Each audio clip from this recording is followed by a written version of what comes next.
The King's Avatar audiobook by Kevin the King's Avatar Volume 5 Ace Showdown Chapter 321 Chapter 321. After the fireworks, even though Tang Ru made everyone feel astonished, this wasn't a stage that was set up for her. This was the all-star event. After the high jump, there were still other events. Which is why, no matter how mysterious and amazing Tang Ru was, the host could only give her so much attention. To have such skill after only a month of playing, that's quite amazing, no? The host walked to the three pros and asked them. It's very amazing. I think she should consider entering the pro scene and further progress there. One of the pros said. The audience immediately turned into an uproar. Pro scene. That was a completely different existence. That was the true heavenly domain. However, the host had a lot of experience. He wasn't a stranger to these kinds of words.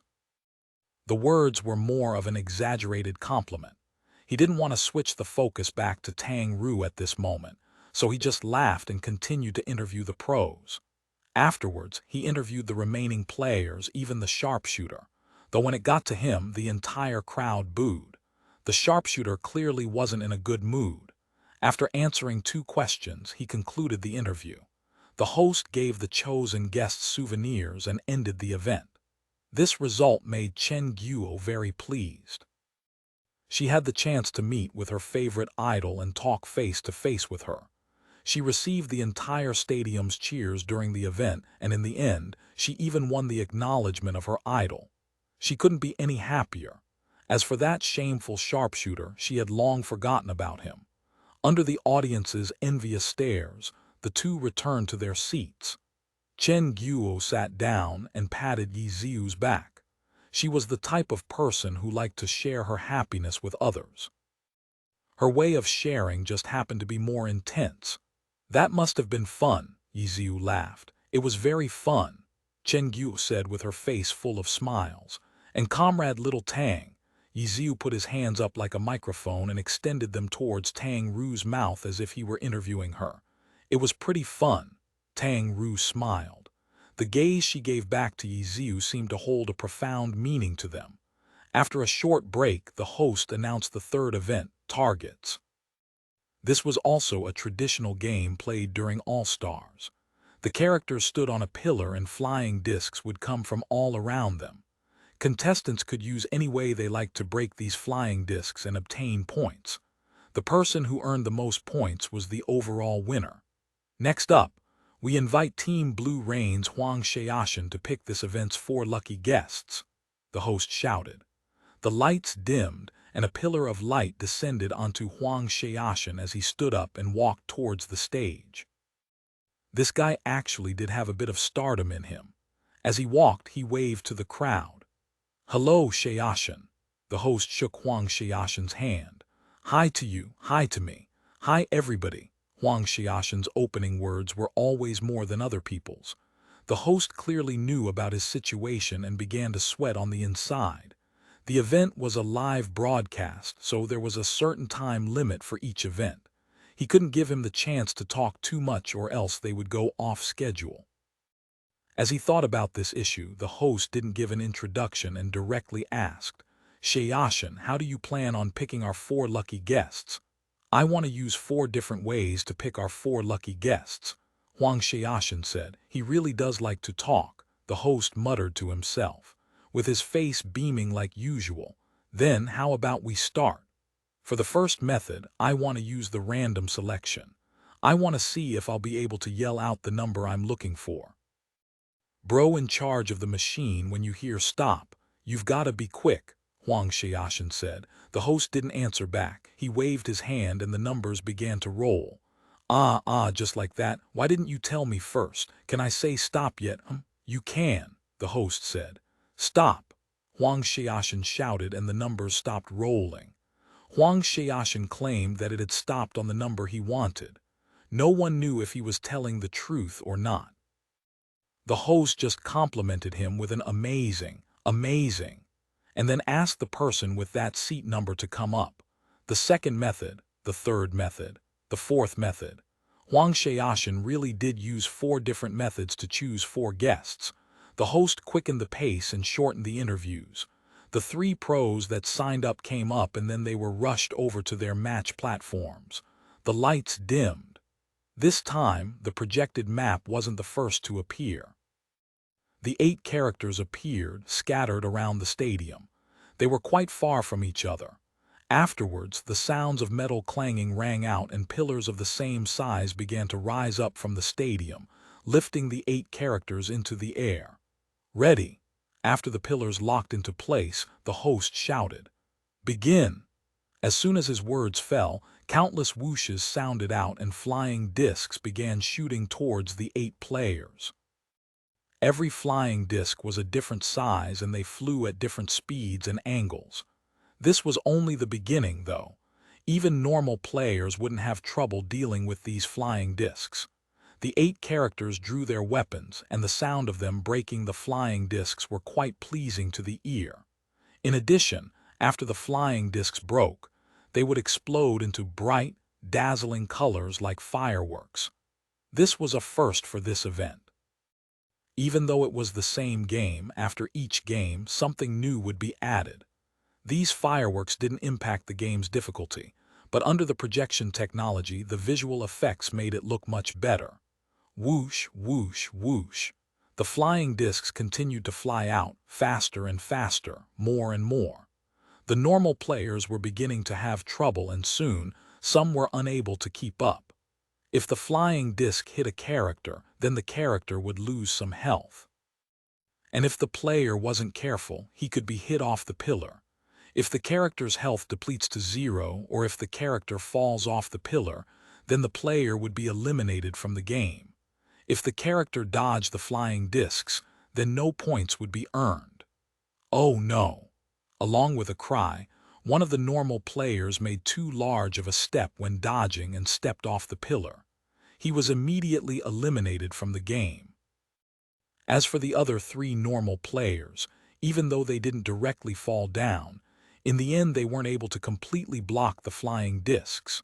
The fireworks exploded on their bodies, and the 3 eventually died. As for the pros, the 4 were very calm. Every one of the flying discs that shot towards them were hit down. The theory was the same as the high jump. The pros who signed up for the match were obviously those who had confidence in this area. In terms of just this one area for breaking flying discs, they might not be inferior to even a god like Quan Zhi Gao Shou.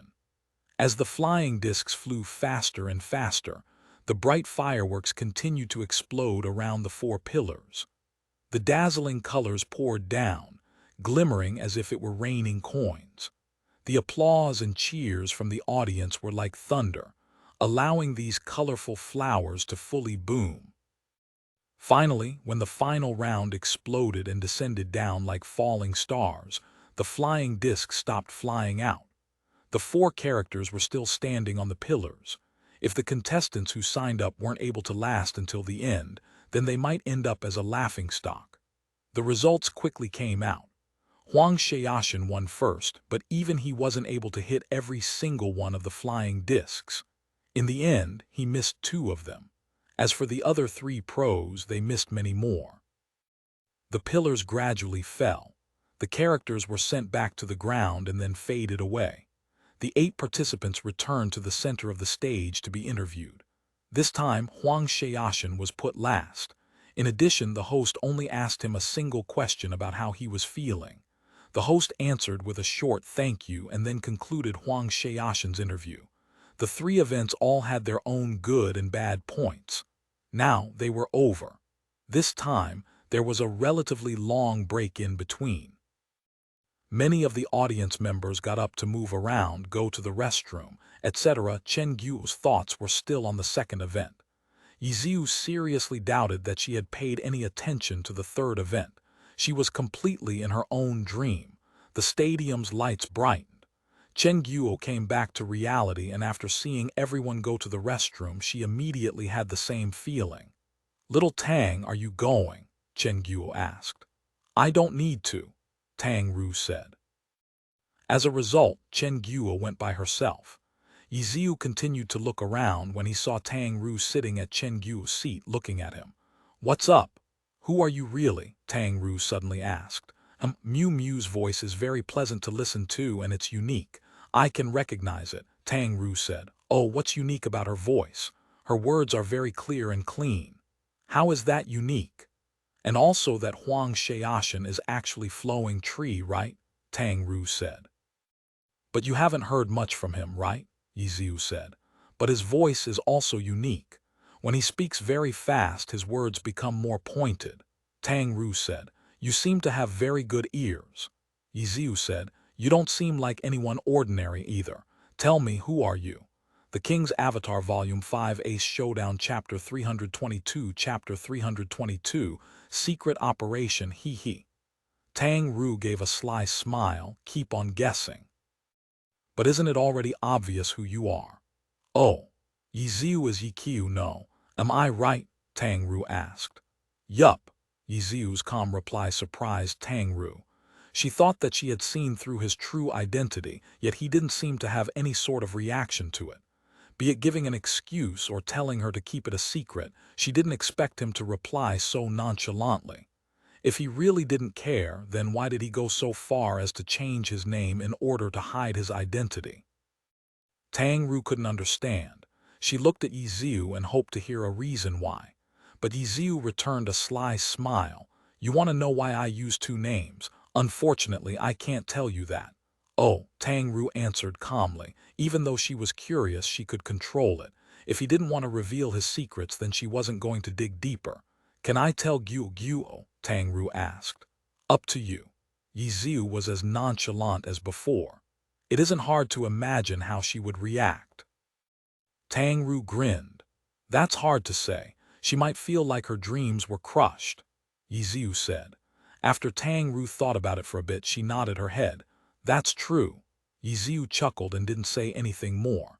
Tang Ru returned to her original seat, but Chen Guo still hadn't come back yet. After waiting a bit, the stadium's lights began to dim. The break was clearly over, and only then did she receive a short text from Chen Guo grumbling about the line to the restroom. The event continued. The next All-Star Weekend event was the most traditional event, player versus pro battle. For this event, the pros would come out and receive challenges from the audience. After the host announced this, Ye Xiu looked towards Tang Ru. Sure enough, he saw that the girl looked very eager to have a go. After hearing the host say they would be using the answering device on the seat's armrest, she immediately put her hand on it. Once the host finished explaining the process, he began to introduce the pro that would go up, Team Samsara's Blade Master Du Ming. Even though he wasn't a top-tier god, Du Ming was a part of Team Samsara's main roster. His foundation was sturdy and his playing was bold. He was a player whose style stood out and was nicknamed the Berserk Blade Master. With the home ground advantage, he was met with loud cheers and applause from the crowd. When Du Ming went up, he accepted a brief interview and then went to the competition platform. The host began to call for the audience members who wanted to challenge him to get ready. The instant that the electronic screen gives the signal, press on the answering device. Our system can detect them with an accuracy of 1/1000th of a second to determine who pressed it first. Everyone pay attention to the screens. Get ready. When the host finished his words, the stadium fell silent. There were quite a few audience members who wanted to challenge the pros. They were all focusing on the screen, waiting for the instant the signal popped up. Ding! All of the electronic screens flashed at the same time. There was even a ding, the in-game notification sound used in the game. Those who wanted to participate immediately pressed the answering device. The host also raised his head. The first participant would soon be revealed on the electronic screens. Area C, Row 18, Number 23. The instant the electronic screens revealed the result, the host shouted out the winner. Congratulations to this participant for having the chance to challenge Du Ming. The host finished his report. The entire stadium was in an uproar. Those who had a good memory looked at this familiar seat number and quickly remembered that in the high jump event, Suma Cheng had chosen this exact seat number. It was the beautiful battle mage. Impressive. Ye Xiu was also amazed. He didn't expect Tang Ru to actually have pressed the answering device first. I guess it's luck. Tang Ru was also quite surprised. For a method like this, she really didn't expect herself to have one with just her own skill. Good luck, Ye Xiu said. Of course. Tang Ru got up and headed towards the stage again. The surrounding audience members all had an astonished expression on their faces. To be called up onto stage twice in an All-Stars weekend had never happened before. Though the host didn't have a very good memory, when he looked at the seat number, he didn't find anything astonishing about it. But once he saw Tang Ru go up on stage, he finally realized that she had already gone up on stage before in the high jump event. She was one of the two very eye-catching beauties. Ha ha! The host organized his thoughts and then said, "Who would have thought that our winner would be an old friend, but will still be going on as planned? You'll still have to introduce yourself, even though everyone already knows you."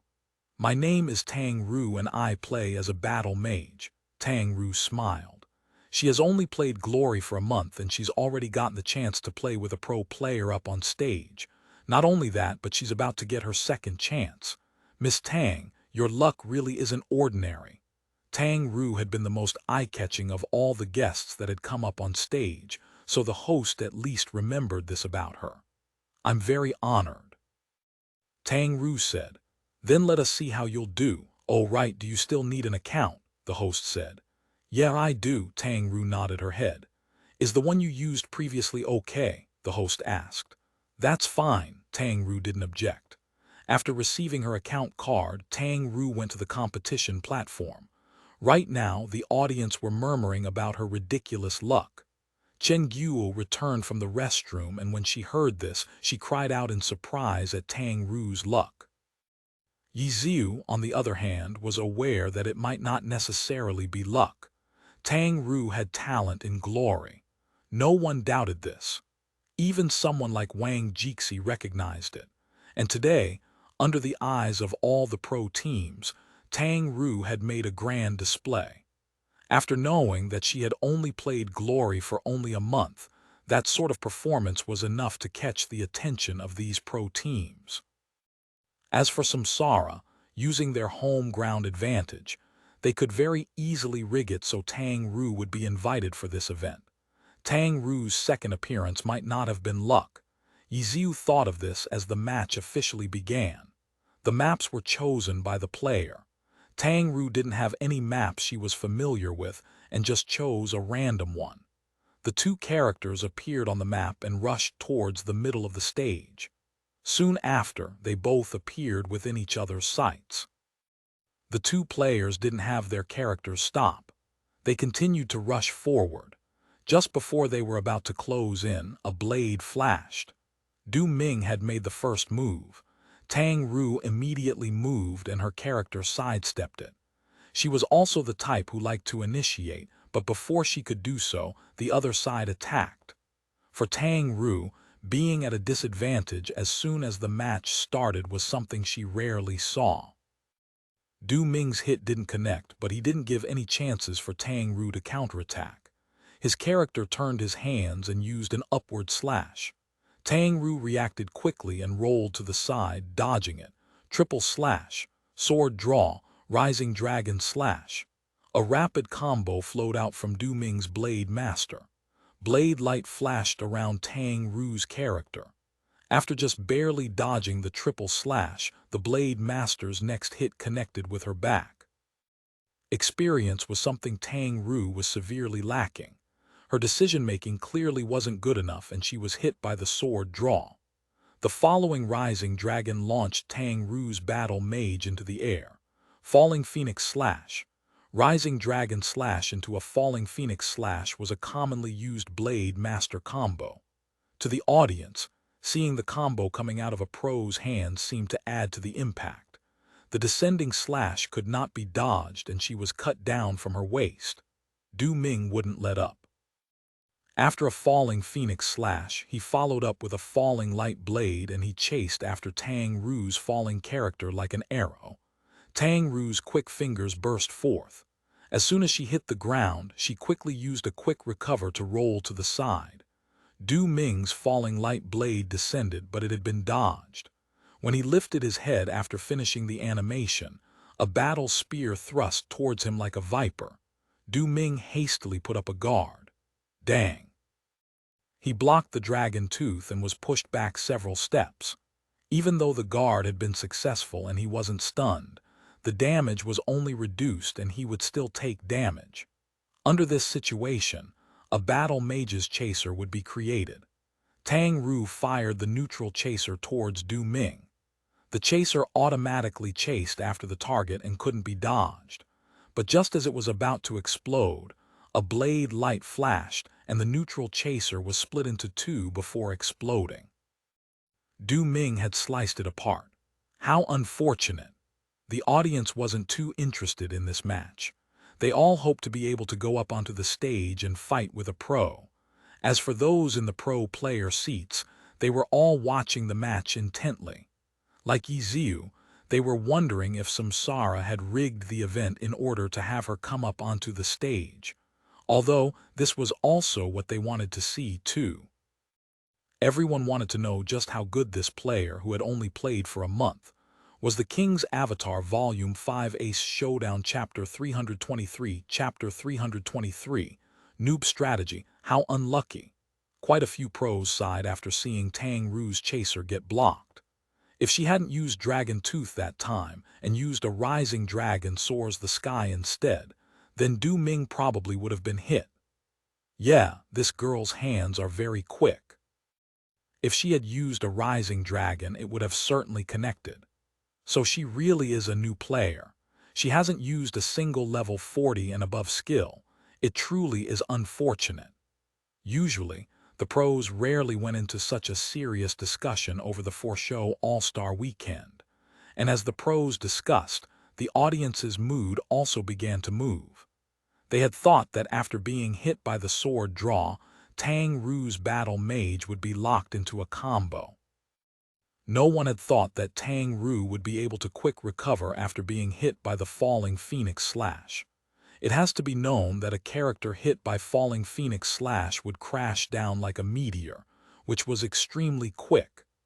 By successfully using a quick recover and then immediately beginning a counterattack, the exchange had actually ended disfavorably for the pro player Du Ming. Why didn't she use Rising Dragon Soars the Sky? Chen Guo was an experienced player and even she had felt that that would have been the correct move.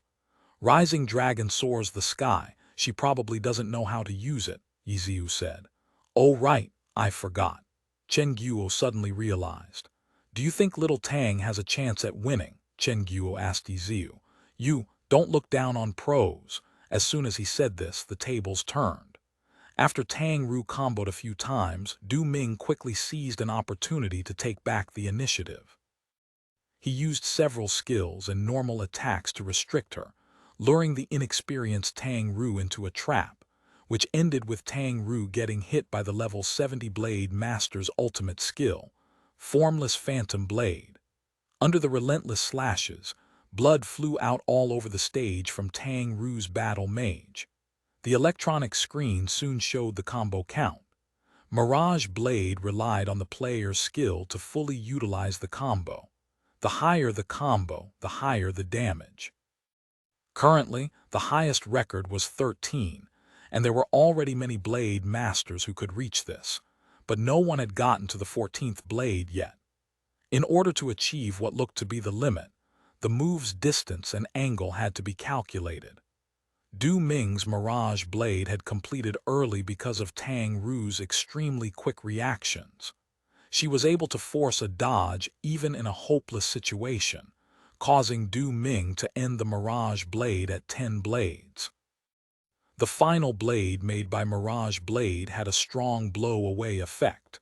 This attack was very important. If this attack didn't connect, then the 1-second stun from the end animation allowed for more than enough time to completely return the damage. As a pro, Du Ming obviously wouldn't mess up at this crucial moment. After the final blade came out, Tang Ru's battle mage was blown away. As of now, the opponent practically hadn't taken any damage, while Tang Ru's battle mage had already lost a fifth of her health. The current Tang Ru was no longer the same Tang Ru from before. She now understood the gap between her and Du Ming. Especially in the last move, she had been completely suppressed by her opponent. Blow after blow, the opponent forced her into a specific situation until she had no choice but to eat that final blow. In order to beat an opponent, one had to know where the gap was. Tang Ru remembered what Ye Xiu said, but she discovered that the gap between her and these pros was truly too wide. Experience was the greatest difference between them. Tang Ru's battle experience was equivalent to a noob's. In front of these pros, it wasn't nearly enough. They could easily see through her intents and thwart her plans, and then they could easily lure her into a trap. She really is a new player. While Tang Ru thought about this, the pros were also discussing. Tang Ru was a new player. This was something that was thoroughly exposed after she had to face a pro like Du Ming. If some of them had been doubting it before, then now it was for certain. But this confirmation only made Tang Ru more valuable. Next up, how would the new player react? Everyone looked forward to seeing it. Tang Ru moved. Even though she clearly recognized the gap, when Du Ming charged forward, she did the same without hesitation. Dragon Tooth. This time Tang Ru beat Du Ming to it. Her battle mage's Dragon Tooth stabbed forward, Sky Strike, Double Stab, Circle Swing, Falling Flower Palm. Like before, she only used these pitiful low-level skills along with a few normal attacks mixed in. Du Ming calmly dodged them and prepared to strike back. An opening. Tang Ru's attack had unexpectedly completely missed. Du Ming saw the chance and used sword draw. Pooh! The sound of an attack hitting. Du Ming discovered in astonishment that the one hit wasn't his opponent but himself. The missed attack was somehow turned around towards his body. It was only a normal attack and it didn't do much damage, but it was completely out of Du Ming's expectations. Tang Ru's attacks continued. Du Ming gradually felt some pressure. He could clearly feel that his opponent's attacks were growing faster and faster. Her hand speed is increasing. The pros could sense this. They discovered in astonishment that Tang Ru's hand speed hadn't been at her limit before. Now her attacks were growing faster and faster. So she was hiding her strength, one gasped. No, this isn't hidden strength. Her attacks might be faster, but there's no thought put into them. Many of the pros realized this. Tang Ru's attacks didn't seem to have any plans behind them. They were just being used for the sake of being used. If she didn't have any skills available, she would use normal attacks. This was a noob strategy through and through. There was no showing of knowledge or decision-making. The attacks would simply go wherever the opponent was. This type of strategy shouldn't have any power behind it. But right now, it was completely suppressing Du Ming. Because of hand speed. Through just hand speed, Tang Ru's level was already at a pro level. It was just that her attacks weren't very accurate, so in order to maintain accuracy, she had to slow down her hands. But right now, she no longer cared about all this. She would do her utmost to send out her moves as quickly as possible. Her hand speed, how fast is it? That's hard to say. There's a lot of useless movement. The pros were all somewhat speechless. When they talked about hand speed, they usually only considered meaningful moves. But right now, Tang Ru didn't care. Speed, speed, speed. She was only seeking speed. Under her whirlwind hand speed, many of her attacks hit nothing. No one knew just how many missteps she made or just how many moves she wasted. Although this type of method was enough to stop Du Ming for now. How incredible! Chen Guo was somewhat dumbstruck at the scene. How smart! Ye Xiu smiled. What do you mean? She finally understood where their gaps were, so she chose to use a method to avoid her lacking parts. Ye Xiu said. What? In a normal battle, because she lacks experience, she has no way of seizing the initiative. As a result, she simply decided not to think about all this. Right now, she is simply using the method she knows to attack her opponent as quickly as possible, Because of her exceptional hand speed, even a beginner like her could look mighty through her random attacks. Ye Xiu smiled. So you're saying little Tang could win? Chen Yu said excitedly. Unfortunately, I don't think so, Ye Xiu sighed. Why? Because she'll get tired. How long can she keep up such attacks? Ye Xiu said. Ye Xiu wasn't the only one to see this point. All of the pros watching analyzed this. After Tang Ru's explosive hand speed, they could fully see her limit. No one knew better than the pros just how hard it was to keep such a hand speed up. With this type of rhythmless hand speed, the winner would be the person who endured the longest. Du Ming was a pro player, so he also understood this. However, as the Berserk Blade Master, being suppressed like this made him feel very depressed. But there was nothing he could do about it. There was no way he could have predicted that his opponent would do this, because she was just randomly attacking. He had no way of taking back the initiative, because he couldn't help but acknowledge that, based on hand speed, he was unexpectedly unable to keep up with this guest. This new player really does have some skill, though how long can she keep this up? Du Ming thought as he looked at his character's Health the King's Avatar Volume 5 Ace Showdown Chapter 324 Chapter 324 Desire for Victory Tired. Tang Ru quickly felt it. After not even a minute of such intense playing, her fingers began to feel tired. And then at her wrists, her elbows, and her arms, fatigue struck. How long could she last? Tang Ru didn't know and didn't think about it either. Her concentration was entirely focused on her opponent. As she made fierce attacks, she also tried her hardest to maintain accuracy. She hoped that more of her attacks would fall on her opponent. 1 minute, 2 minutes, 3 minutes, the expressions on the pros' faces began to change. They discovered that this girl's hand speed wasn't the scariest part about her, but rather it was her perseverance. 4 minutes. She was actually able to keep up such a hand speed for 4 minutes. Many of the pros were already asking themselves how long they could keep up their fastest hand speed. Even scarier was that she still wasn't done after 4 minutes. Her fast fingers continued to move. If she had known how to use more powerful skills, then she might have already won the match. One player said, "That might not be true. Powerful skills have larger openings." With her random fighting, powerful skills will only create openings for her opponent, and no matter how fast her fingers are, it's not possible to get rid of the system's end animation. If it's like that, then only knowing how to use low-level skills is actually an advantage for her.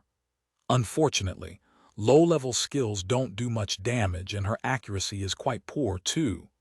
With her current pace, if she wants to beat Du Ming, then she'd need at least 10 minutes. She can't keep it up for 10 minutes, right? No one dared to jump to the conclusion because Tang Ru already made them feel inconceivable. Such a strong desire to win was rare for a show like this. They already couldn't understand just how much energy she had. 5 minutes, 6 minutes. In the blink of an eye, 2 minutes had passed and the battle mage's relentless play style continued being maintained. What's going on? Is she cheating? With every passing minute, Du Ming grew more and more nervous. His blade master's health had already gone down by more than half and there were no signs of weariness from his opponent or any extremely large openings. He could feel that the other side was trying her hardest. Even though she couldn't maintain accuracy, she was giving her utmost to win. Pooh! Another sound of being hit. During these few minutes, Du Ming had already grown numb to these sounds. After being hit so many times, the only reason he was still here was because they were all either low-level skills or they were normal attacks. Du Ming didn't feel nervous towards these attacks and was actually trying to dodge these attacks. Whenever he was hit, it meant that his hand speed wasn't able to keep up. There was nothing that he could do about it. Pooh!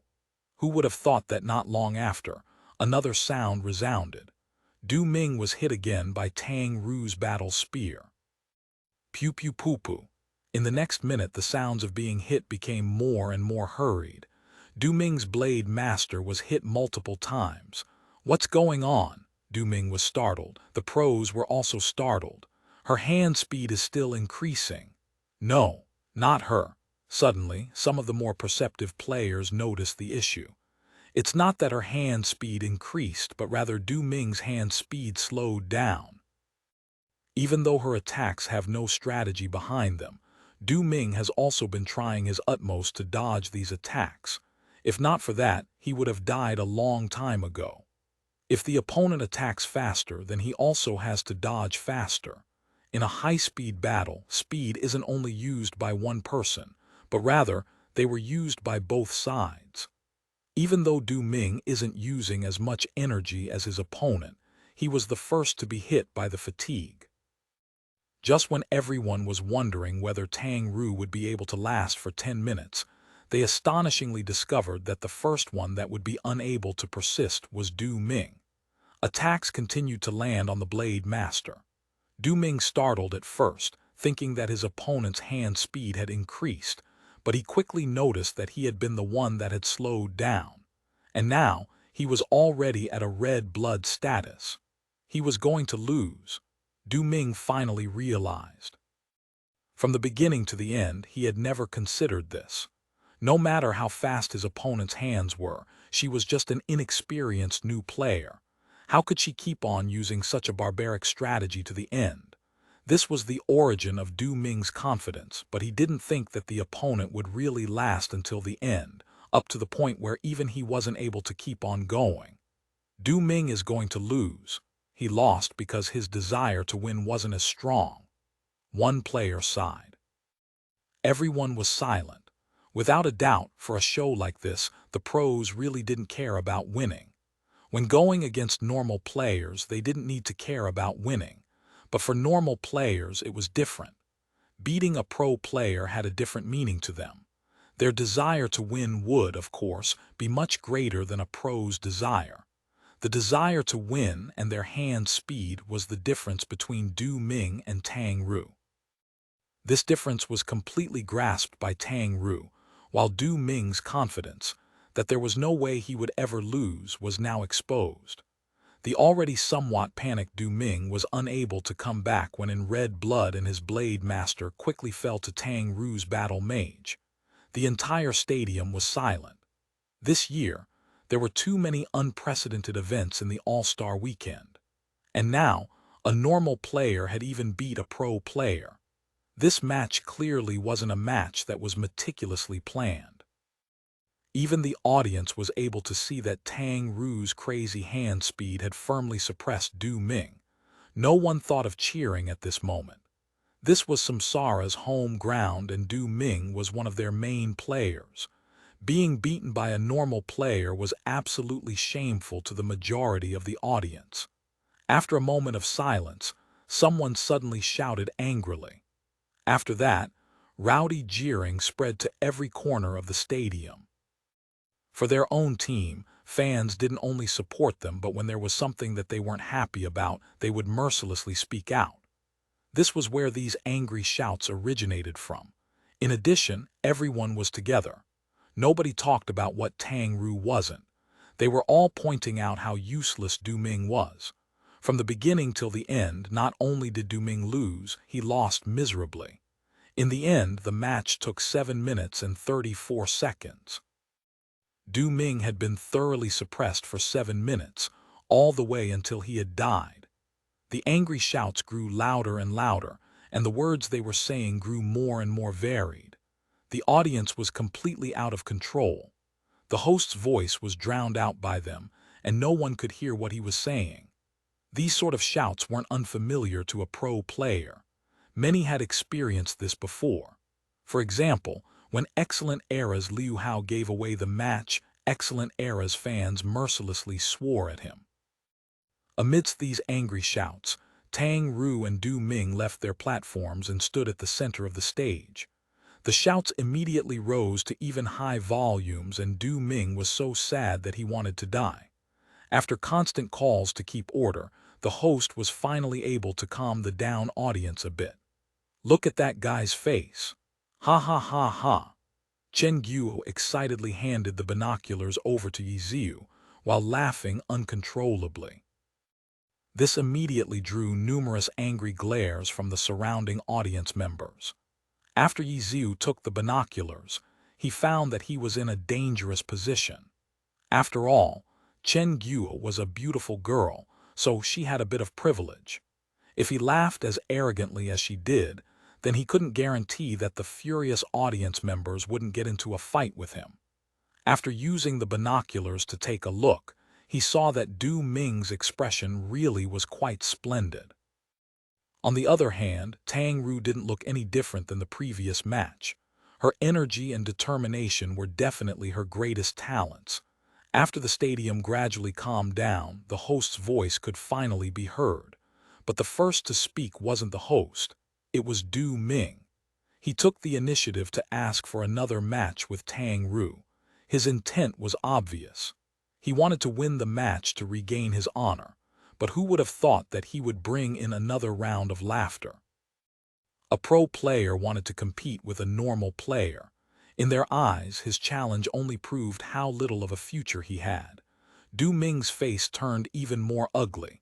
He was shouted at for losing and for trying to win back his honor. Was there really nowhere he could turn to? Though amidst these shouts, Tang Ru's voice sounded out. "Okay, I accept your challenge."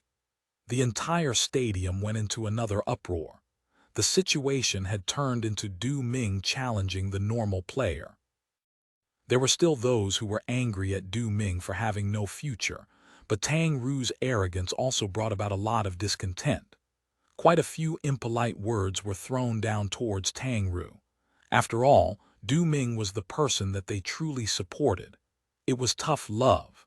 They felt that it was okay for them to be angry, but if some outsider disrespected him, then they would stand at their player's side. Amidst these shouts, Tang Ru was actually even more mature than the pro. She didn't care at all and simply walked onto the competition platform. The host didn't know what to do. Playing another match just after finishing one was something that had never happened before. The experienced host could only feel that this year's all-star event had truly become a mess. The King's Avatar Volume 5 Ace Showdown Chapter 325 Chapter 325. It's a mess. A complete mess. Amidst the shouts that were coming from all around the stadium, Du Ming returned to the match platform. Even though winning back a match would not be able to erase the previous match's loss, it would still be better than sitting back and doing nothing. Aside from playing another match, Du Ming didn't know of any better method to come back. Tang Ru once again randomly chose a map and the match quickly began. The host hadn't even run off the stage yet when the projection fell. The stadium's noise lessened after the match started. It had originally been an insignificant performance, but now they were beginning to care about who won or lost. Due to Tang Ru's previous arrogance, numerous people were hoping to see her get crushed in this match. This time, Du Ming wouldn't be as careless.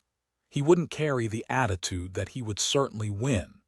His focus was now 120%, and he had the conviction that he had to be victorious during this match.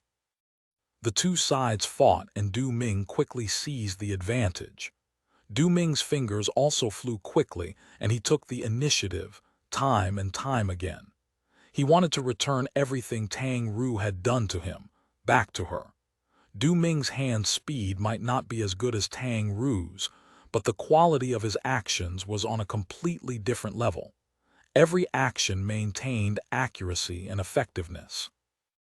Even though he could randomly attack like Tang Ru previously did.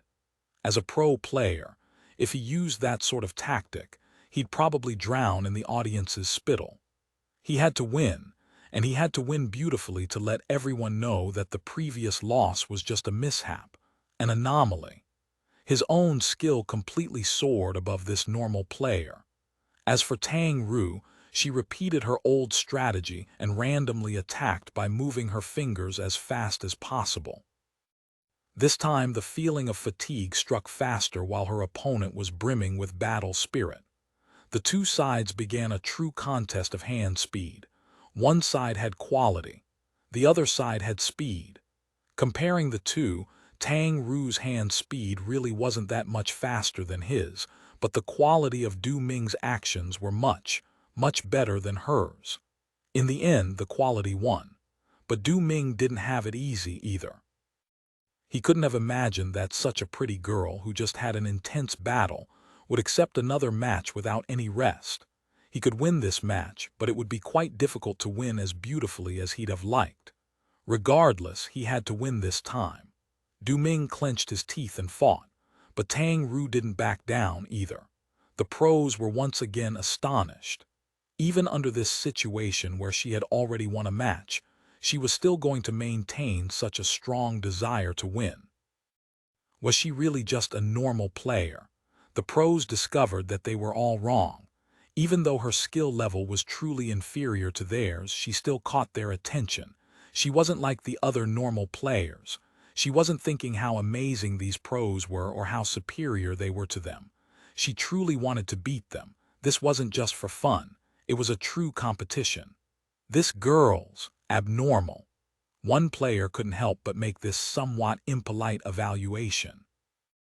After seeing this girl, I suddenly want to go up and play, quite a few players remarked. There weren't many players who were paying too much attention to the match now. With their experience, the pros quickly determined who would win the match. The reality was just like they had determined. Du Ming's Blade Master took down Tang Ru's Battle Mage. How tiring, but how great. Du Ming was dripping with joy after this battle.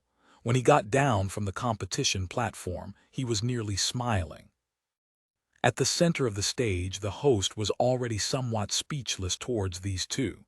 Then Tang Ru unexpectedly spoke. "Can I challenge you again?" Du Ming was startled. The host was startled. The audience was startled. The first to react was still the host. He hastily followed, "Miss, that doesn't conform to the rules, no." "What rules?" Tang Ru asked. According to the rules, after an audience member finishes a match, a new one would come up. This rule had already been broken, and the one who broke it was Du Ming. He did it in order to regain his reputation and drag the audience member to play another round. They had already broken the rules once, so they couldn't just fix it again, right? It wouldn't be fair to say that the pro player had special privileges, right? The host didn't know what to say. Tang Ru ignored him and only asked Du Ming. Du Ming could only agree. He couldn't refuse because he couldn't find a reason to. If he had won the first time, then he had the right to refuse another challenge. But the problem now was that he had lost once, and he had lost very badly too. Now that the other side wanted to challenge him again, he had no way of refusing. If he refused, then people might think he was afraid. Because last match he hadn't won without putting in effort. He couldn't help but admit that against a new player with that type of hand speed and that type of random attacking tactic, if he didn't focus, he really might lose just like he did the first time. Amidst the audience's confusion, the two started the third round. "It's a mess, a complete mess," the host muttered. The team responsible for the broadcast were also going crazy, but there was nothing that they could do. They couldn't just force them to leave the stage in front of all of these spectators, right? In the blink of an eye, the third match began, and Tang Ru once again ferociously moved her fingers. Still so fierce, compared to the worried host and broadcast team, the pros didn't care. In fact, they found it more interesting. Does this girl plan on using the same strategy over and over again to outlast Du Ming? Someone guessed. How fierce! But the host won't allow it. Or else it'll never end. "Little Joe, what do you think?" One pro even ran over to Samsara's team to ask. Now the pros were no longer secretly whispering amongst their own team about Tang Ru's skill. The exciting scene made them gather together into one joyous group. Samsara wasn't included in these happy teams. Du Ming was one of their players, but when other pros ran over to ask them, Samsara's players stayed silent. Joe Zekai, who was mentioned by name, replied, "No idea. It'd be best if they didn't interrupt them so we can see just what that girl is planning." One player said, No idea, Joe Zekai repeated himself, making the other pros walk away speechlessly. They looked around, wanting to see what the host would try and do to stop them. Right now, no one was paying attention to the content of the match. Some weren't even paying attention to the end result. They just wanted to know if there would be a next match, whether there would be a fourth or a fifth match, and also whether it would continue until one person collapsed from exhaustion. The pros looked all around, but they didn't find anything. Though for Ye Xiu and Chen Guo, one of the employees there looked for them. That Miss Tang on the stage is your friend, right? The employee asked politely. Yup, Chen Guo replied. She cared a lot about who won or lost. She watched intently and hadn't really noticed him. Could I ask that both of you have her come down after the match ends? The employee said. Only then did Chen Guo turn to look and discover that the host had unexpectedly run over. You see, we have to give other people a chance. She's already played 3 rounds. The host tried to reason. He was clearly afraid that they were going to play another match after the current one ended. If they want to fight, then let them. Chen Guo didn't want the excitement to end. She didn't want to drag Tang Ru down. But our event needs to continue. I beg of you. Isn't that the event right there? Chen Guo said. These one-on-one matches usually only took a few minutes. The host personally running off stage to try and negotiate with Chen Guo was clearly a mistake. While they were talking, the two finished the match. And this time, Tang Ru unexpectedly won again. The two once again competed with their hand speeds, but this time, Tang Ru performed abnormally well. As for Du Ming, because he had won a match, he had relaxed considerably and hadn't expected Tang Ru to be so abnormally accurate with her actions. Her randomly thrown out attacks suddenly jumped up a level and he hadn't able to adjust in time. Amidst another wave of shouts, he lost once again. The host was still begging Chen Guo when Ye Xiu reminded him. The host turned around to look and almost coughed up blood. And this time, Tang Ru didn't come down again. Du Ming had challenged her again, which Tang Ru naturally accepted. The two didn't even wait for the host and directly started another round. Wow, Du Ming's luck is so bad. The pros were almost about to roll on the floor laughing.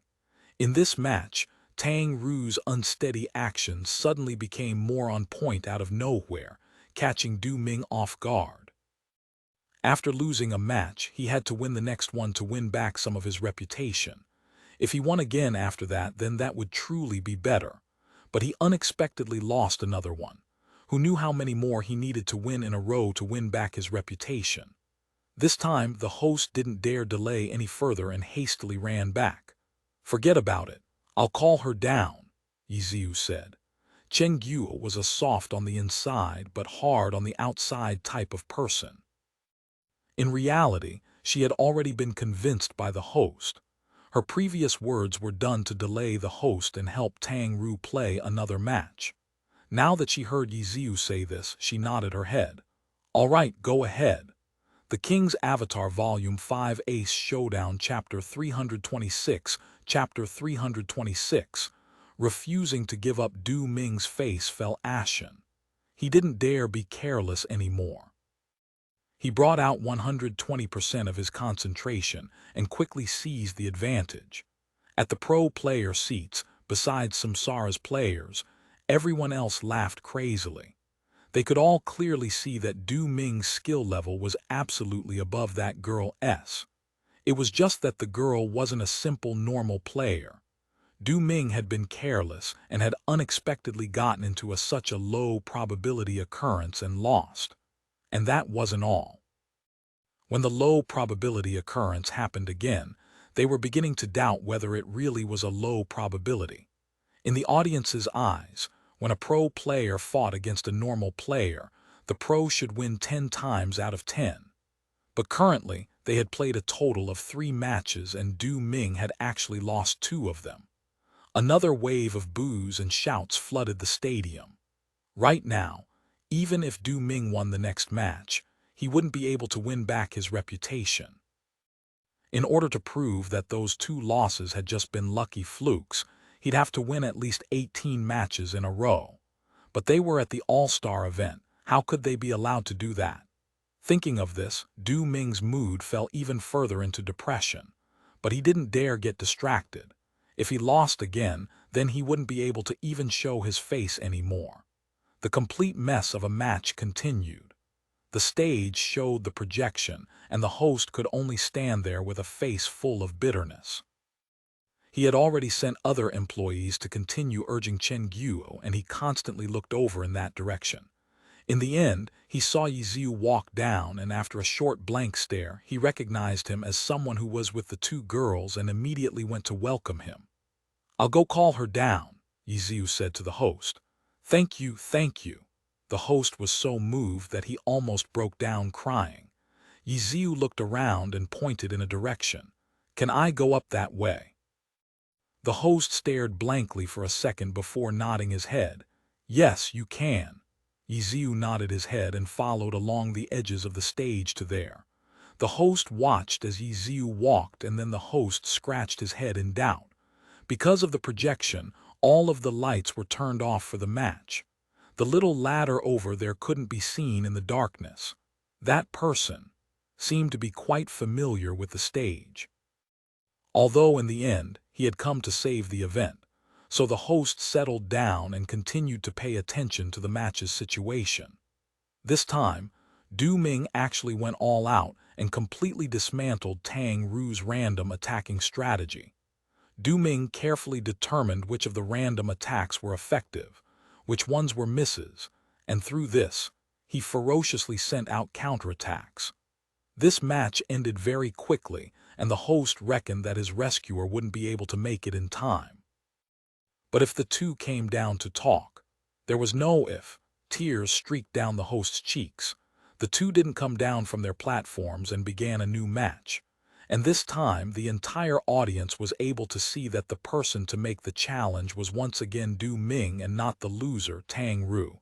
Tang Ru decisively accepted the challenge again. "Ha ha ha ha, Du Ming's really impatient." Many of the pros were laughing. They knew what Du Ming was thinking. He was impatient to hurry and win more matches to take back some of his face. He knew that there wasn't enough time to completely negate those two losses, but he had no choice. He could only do things like this. Using what few minutes he had to win as many matches as possible. Tang Ru once again used her old strategy. Du Ming's desire to win now had finally reached its peak. He completely controlled the match, and not a single opening appeared on him. He repeatedly attacked, finally showing why he was called the Berserk Blade Master. This match was won even quicker than the last. They didn't exit the match and fought again. The one to initiate the challenge was Du Ming again. The booing had stopped, and the audience also realized what Du Ming wanted to do. He just wanted to prove himself. He wanted to return fire to the audience's boos. As a home player, the audience still supported Du Ming on the inside. Their boos could be considered a wake-up call to encourage him, and the results finally came through. Their boos weren't for nothing, and the crowd felt very gratified. The next match started again. Even though the previous two matches had been finished quickly, the fact that it was the sixth match already was a reality. As the person responsible for controlling the event, the host was extremely nervous and hard-pressed. His headpiece was filled with sounds from the backstage crew to hurry up and resolve the problem. As for the broadcasting team, they just directly cut to the advertisements. But how was he going to resolve it? He had gone through a lot of trouble to find a way to get Tang Ru down, but how could he have known that the problem wasn't on Tang Ru's side, but Du Ming, who refused to give up proving himself after losing 2 times? Helpless. The host could only run over to the pro player seats again and hope that Samsara's players would persuade Du Ming. But in his heart, he felt that it wasn't likely. Samsara's players definitely didn't want Du Ming to lose face either, and might even support his current actions. Plus, with Zhou Zekai's slow responses, he would be asked a question and then think about it for a minute. By the time he finished thinking, the match would be over. The host ran over to Samsara's side, and sure enough, they were all humming as if they were deaf and mute. Right now, Du Ming was going all out. With the opponent not running away and fighting head-on, the battles were extremely quick. The matches lasted 1 to 2 minutes. As soon as the host reached the pro player seats to say a few words, the match had already ended.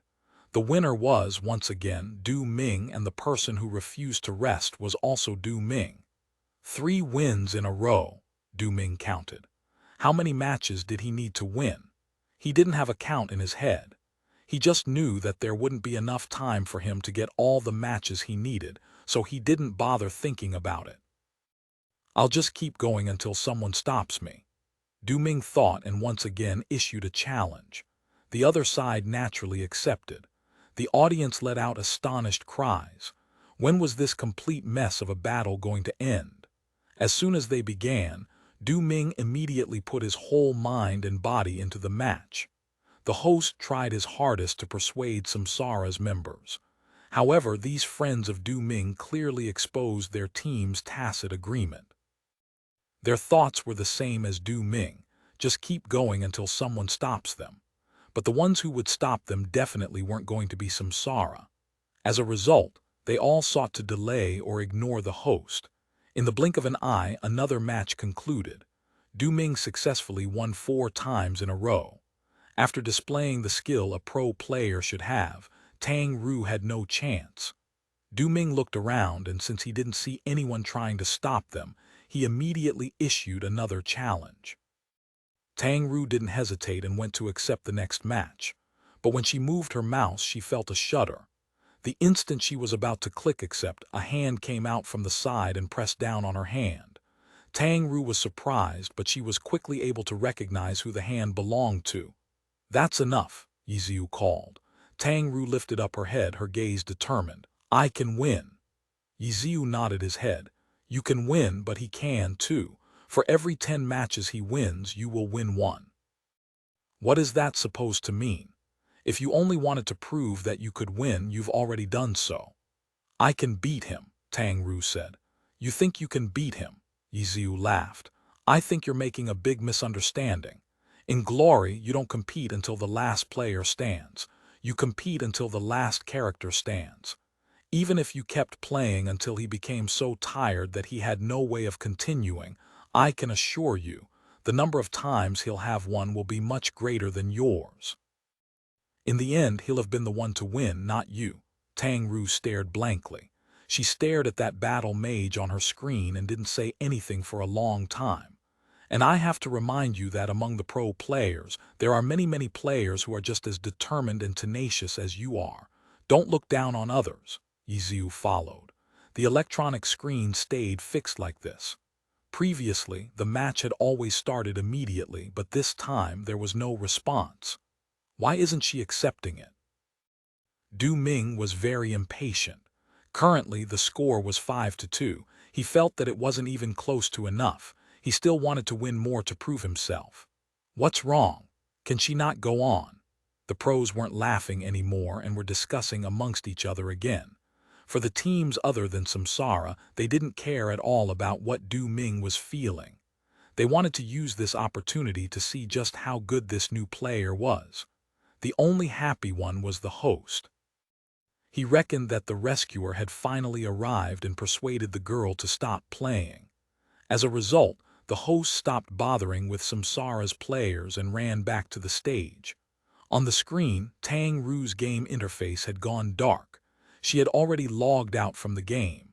Tang Ru stood up and was ready to follow Ye Xiu out from the match platform. But who would have thought that Du Ming would suddenly shout from across the stage, "What's wrong? You don't dare fight me." It was a provocation that pros often used, but it was a bit excessive to say that to a normal player. Though for Du Ming, he felt that he hadn't won enough. Since the opponent didn't want to fight anymore, he hoped that his opponent would say that she admitted defeat or something along those lines. Not dare. These weren't words in Tang Ru's dictionary. She immediately turned around to fight when Ye Xiu calmly turned on the booth speakers. "How about I give it a try?" Ye Xiu said. The entire audience went into an uproar. Where did this guy come from? The King's Avatar, Volume 5, Ace Showdown, Chapter 327, Chapter 327. A true expert, the host, who was halfway to the stage, suddenly heard this and almost tripped. He suddenly felt that he had let a wolf into the house. The broadcast team backstage suddenly shouted at him, "FCK, where's the next person? Hurry up and get him on stage. We've already been broadcasting ads for 5 minutes." The host nearly rolled and crawled his way onto the stage when Du Ming asked the question that everyone wanted to know, "Who are you?" "The main player is tired, I'm the substitute." Ye Xiu replied calmly. The audience laughed. They were wondering if the event host had intentionally sent someone funny out. At this moment the host jumped onto the stage. The lights lit up and he announced, gasping for breath, for the second challenger to come up. The host wanted to hurry up and get to the second challenger. Even though he knew that the person who had just gone up seemed to be someone who would mess things up, in any case, they at least moved a step forward. As a result, the second challenger didn't even get a round of polite applause. The people in the audience were still in disbelief.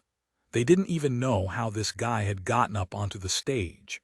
The pro players all had a big question mark above them, as well. This year's All-Star event had turned into a complete mess. Even they didn't know what was going to happen next. "Are you ready?" Ye Xiu said. "You have to log in first." Du Ming was depressed. Since things were already like this, he didn't withdraw. It's not like he could call for only that girl to come out. That would be too shameful. "Oh, my bad, 1 sec," Ye Xiu said. The audience then heard a voice call out from the booth, "Give me the account card." "No need, I'll go." "Don't be fussy. Hurry and give it to me." "I refuse, Pa." Everyone in the stadium was dumbstruck. The booth speakers had been turned off. "Pa," it sounded like the speakers had been hit on. Sounds of fighting transmitted out on and off. "Ha ha, 1 second everyone. It looks like our employee and our challenger are having a bit of a problem exchanging account cards." With his forehead dripping with sweat, the host spoke nonsense. The audience immediately booed in response. "Maybe I should go up and check," the host muttered. The game interface finally appeared on the electronic screens. The battle mage had finally logged in. "What type of skill distribution is this?" After hearing this, another "Pa," and the speaker turned off again. Du Ming felt like his luck was truly terrible today. Why did all of this happen to him? Just as he was feeling annoyed, the other side finished logging in and sent out a challenge. Du Ming accepted. No matter who the opponent was, he didn't dare be careless again. After the two had accepted the match, the two characters appeared on stage. On one end of the stage, Du Ming's Blade Master charged forward. With how he was feeling, he was prepared to use this match to vent his anger. It didn't matter who you were. Du Ming wasn't going to play nice anymore. "He's coming," Tang Ru reminded Ye Xiu. "Got it," Ye Xiu said. He was still looking at his character's equipment and skills. With Ye Xiu's skill, a quick look was enough for him to get a rough sketch of the battle mage's stats. The map wasn't large, either. By the time he finished looking, Du Ming's Blade Master had arrived. The running Blade Master initiated with a triple slash to close even faster with Ye Xiu's battle mage. Tang Ru had already encountered this initiation several times. It wasn't hard to deal with, but she was curious as to what Ye Xiu would do. Then she saw that Ye Xiu didn't react at all. When the first blade of the triple slash came down, Ye Xiu's battle mage just stood there, not moving. But when the blade light slashed down, not a single bit of damage was inflicted. Du Ming was surprised. He didn't know if it was coincidence or whether the opponent had completely seen through his attack's range. If his opponent really had seen through it. He then saw that the battle mage had already stepped to the side, immediately signaling to Du Ming that it hadn't been a coincidence. With that step, the triple slash's second attack wouldn't be able to reach him. And when this step came out, his opponent lifted his spear and slashed up with a sky strike.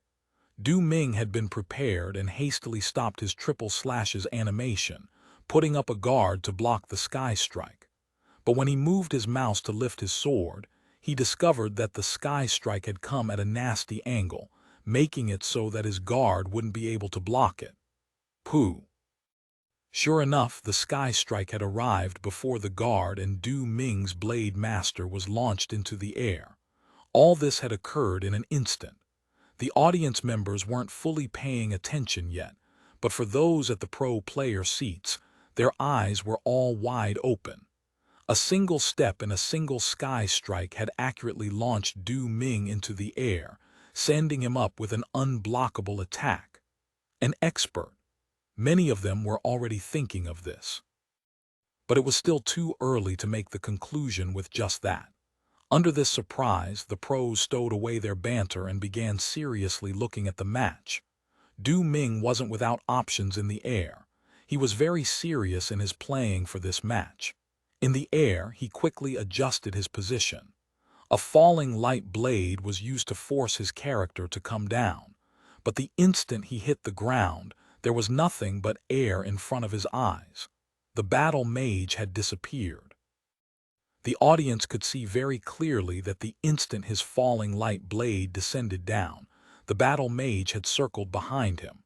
But the pros astonishingly figured out that his movements had also avoided the blade master's camera, so Du Ming wasn't able to see what had happened. Vanishing step, many of them blurted out. Who is this guy? Many of them were looking at one another. 2 consecutive high-level movements were enough to verify this person's status as an expert. Many of them weren't paying attention to the projections anymore and switched to look at the screens. It was true that the projection was beautiful, but the spectators had a fixed view. It pretty much meant that their point of view was fixed. The pros needed to see from several perspectives in order to understand the second challenger's skill. Du Ming wasn't some noob either. After using falling light blade and not seeing anyone in front of him, he determined that the opponent was behind him. He immediately rolled forward and turned 180 degrees, sending out a sword draw at the same time. These movements were executed extremely smoothly. The audience was even about to applaud when they saw the battle mage rush forward diagonally. Facing the sword draw, it looked as if he would certainly be hit by it. But then they watched as the sword draw just passed through him. Taking advantage of the brief moment the blade master was still finishing his sword draw animation, he closed in and stabbed with a dragon tooth. The audience was completely dumbstruck. Speaking of this, Ye Xiu's previous astonishing movements, sky strike and vanishing step, were all very minute. With a normal player's skill level, it wasn't easy for them to see how incredible those moves were. But this time's sword draw was completely out in the open. This was because many of them knew the theory behind the move. The image of the sword aura hitting him was simply an afterimage. The instant the sword draw arced through him, he wouldn't take any damage. However, the timing for this was incredibly difficult. If he was too early, then he would take damage. If he was too late, then even though he wouldn't be hit, he wouldn't have made it in time to reach Du Ming while he was still in mid-animation. And this difficult move had been done immaculately by the challenger. The blade master didn't have any time to react to the dragon tooth.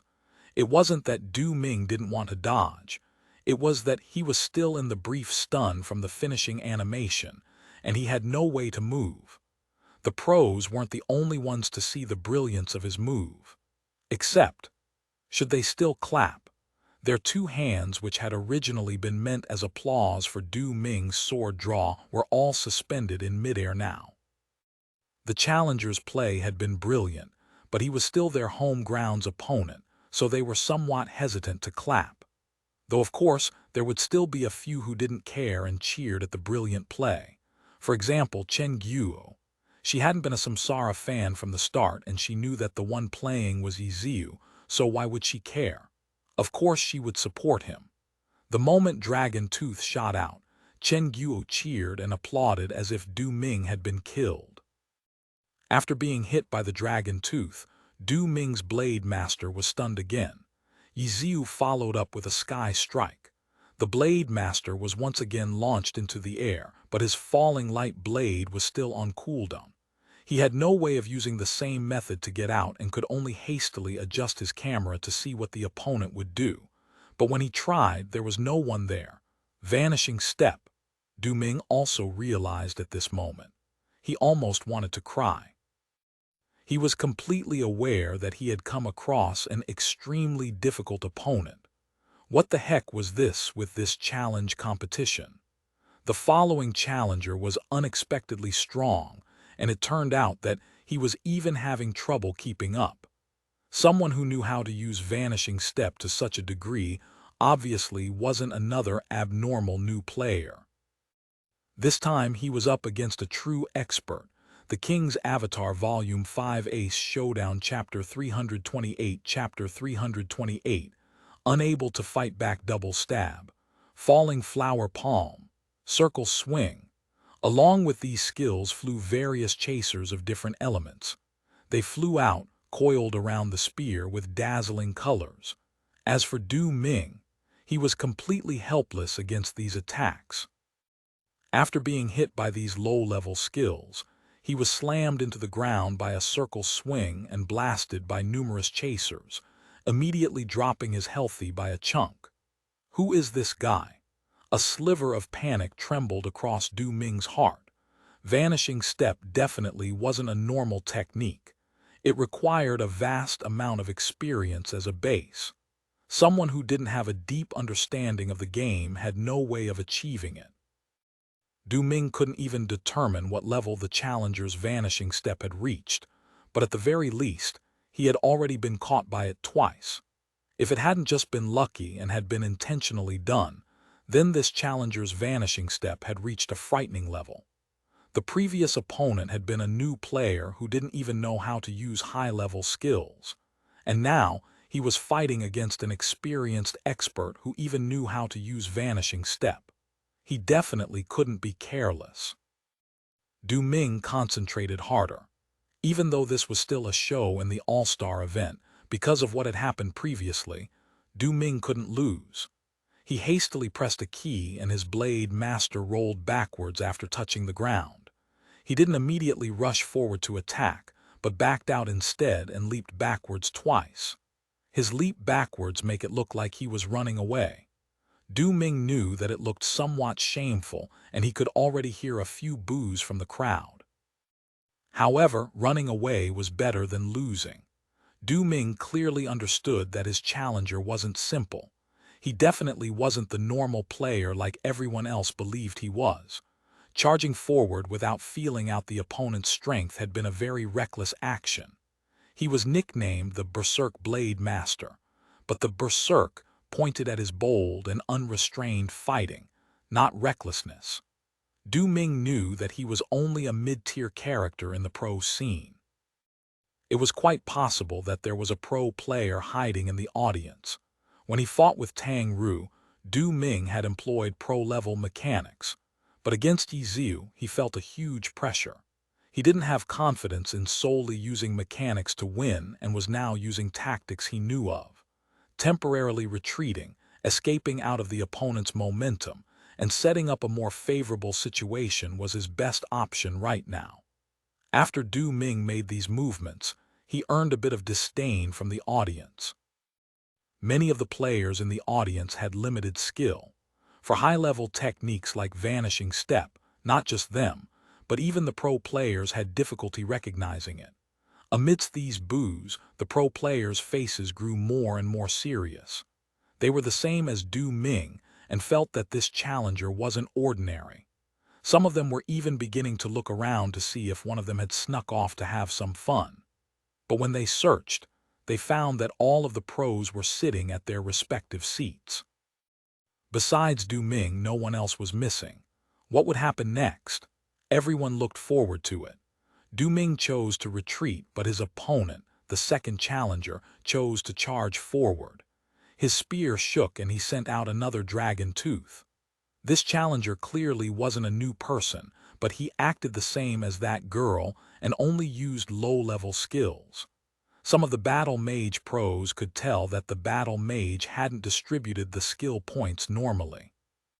Perhaps because that girl didn't know how to use high-level skills. She had maxed out the low-level skills she knew well, and then, because she still had points left, she put them into other skills randomly. When distributing skill points, the player didn't necessarily only seek for more damage. For example, if we take the low-level skill, Sky Strike, the higher the level, the greater the knock-up effect. For this skill, almost no one put points into it for more damage, but rather for the crowd control effect. And when things got to the pro level, these minute differences mattered more. Every person had a different play style, so the knock-up amount they required was different. Some players might feel like a level 7 Sky Strike had a good enough knock-up, but some might feel like a level 9 Sky Strike wasn't enough. But this battle mage, whether it was attacks or chasers, every low-level skill was maxed out. Du Ming couldn't just ignore these maxed-out low-level skills either. He didn't dare to meet force with force, and so he chose to dodge. As a result, a somewhat historic scene resulted. The Berserk Blade Master, Du Ming didn't take the initiative to attack but dodged around instead, waiting for an opportunity. As a result, this scenario lasted for several minutes. Du Ming had unexpectedly been unable to find an opportunity to counter, and in the end, he was suppressed by his opponent's attacks. At this moment, if the audience still couldn't see that this challenger wasn't ordinary, then that would mean that they didn't understand glory. Even if it was just a show, and even if Du Ming was intentionally letting him win, it shouldn't go so far as this, where he was only running around like a little mouse. That was a bit too embarrassing. Why isn't Du Ming fighting back? The Samsara players who were on good terms with Du Ming were having trouble watching and were feeling very worried for him. "It's good to be cautious," one player said. "He can't fight back." Joe Zekai, who was sitting on the very edge of their section, suddenly spoke. "What?" Everyone looked towards Joe Zekai. Joe Zekai lifted his head a bit and looked intently at the screens, looking at the scene through several angles. He then said after a short pause, "There aren't any opportunities." No opportunities. The pros who weren't able to see this were startled. "Are you saying that it isn't that Du Ming doesn't want to strike back, but he isn't able to?" One player said in astonishment, and then immediately looked at the match more carefully. A bead of sweat rolled down his face for Du Ming. No opportunities. This meant that this time, Du Ming was being completely suppressed. He only had a bead of sweat rolling down, but what about Du Ming? Du Ming's hands, head, and even his back was soaked with cold sweat. At first he had been dodging and observing, hoping to figure out his opponent's pathing and an opening. But after a few minutes, he discovered that he had no choice but to dodge. Every time the opponent attacked, besides dodging, he couldn't think of any other method to react. The opponent's attacks were relentless. A continuous string of low-level skills, along with complex normal attacks mixed in, continued to batter him. From time to time, chasers would even fly at him. Du Ming tried his hardest to search for an opening, but there just weren't any. Perhaps his ability just wasn't good enough. In short, in his current situation, dodging like this was already his best option. But he wasn't able to dodge everything completely. He would always be hit by a few attacks from time to time. The blood that blossomed out from the hits splattered along his escape route and looked quite horrifying to see. He couldn't keep going like this. He had to try fighting. Du Ming immediately concluded this. He decided he would try a few methods that he wasn't very good at yet. As soon as he made the decision, Du Ming immediately made his move. He executed a lunge, and the tip of his blade emitted 2 cold streaks of light. My God, that idiot! How would that work? At the pro player seats, Huang Xiaoshan watched as Du Ming tried to initiate with a lunge and immediately sighed. The battle Mei then used a dragon tooth, a low-level skill like the lunge. The other side's skill level is higher. Even if they were the same, Dragon Tooth has more priority over lunge. Using lunge at this moment is just looking to die. Huang Xiaoshan chattered, and the results turned out just like he said. The two streaks of cold light from Du Ming's blade master immediately disappeared, and the battle mage's spear thrust through his head. The spear was pulled away, along with a stream of blood. The battle mage didn't waste the brief stun and chained a few attacks before ending with a sky strike. Du Ming's blade master was launched up. Unable to find where his opponent's attacks were coming from, he was comboed some more, except this time, the opponent switched strategies and ended with a falling flower palm. Du Ming's blade master was blown flying. He immediately steadied his camera, but then his body suddenly shook. His body crashed into the wall and then bounced off of it. Du Ming started. He saw the battle mage in front of him raise his spear with both hands. The tip of his spear seemed to grow brighter and brighter. Not good.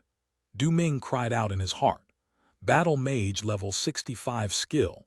Dragon breaks the ranks. The King's Avatar Volume 5 Ace Showdown Chapter 329 Chapter 329. Dragon's Ascent. The battle mage finally unleashed a level 40 and above skill. In addition, it was a level 65 skill. Dragon breaks the ranks. In terms of physical damage, this skill was undoubtedly the battle mage's strongest skill. The level 70 skill Rising Dragon Soars the Sky was an AI magic spell that did both physical and magic damage. Their combined damage did more than Dragon Breaks the Ranks, but in terms of physical damage, the two couldn't be compared. Once Du Ming saw the cold glint of the battle mage's spear, he wanted to dodge. However, after being hit into the wall, his body entered a mini-stunned state and was unable to move. Du Ming panicked and rapidly mashed his keyboard, hoping to immediately move the instant the stun wore off. In the end, the cold glint from the spear suddenly grew brighter and instantly transformed into a beam of light, fiercely striking the stunned blade master. Ye Xiu's attack struck the lower half of Du Ming's blade master. The powerful force sent the blade master hurtling into the air. Just how fast Du Ming's character was spinning could be seen from the screen, which was showing Du Ming's first-person perspective. The screen spun so fast that it was impossible to distinguish anything clearly.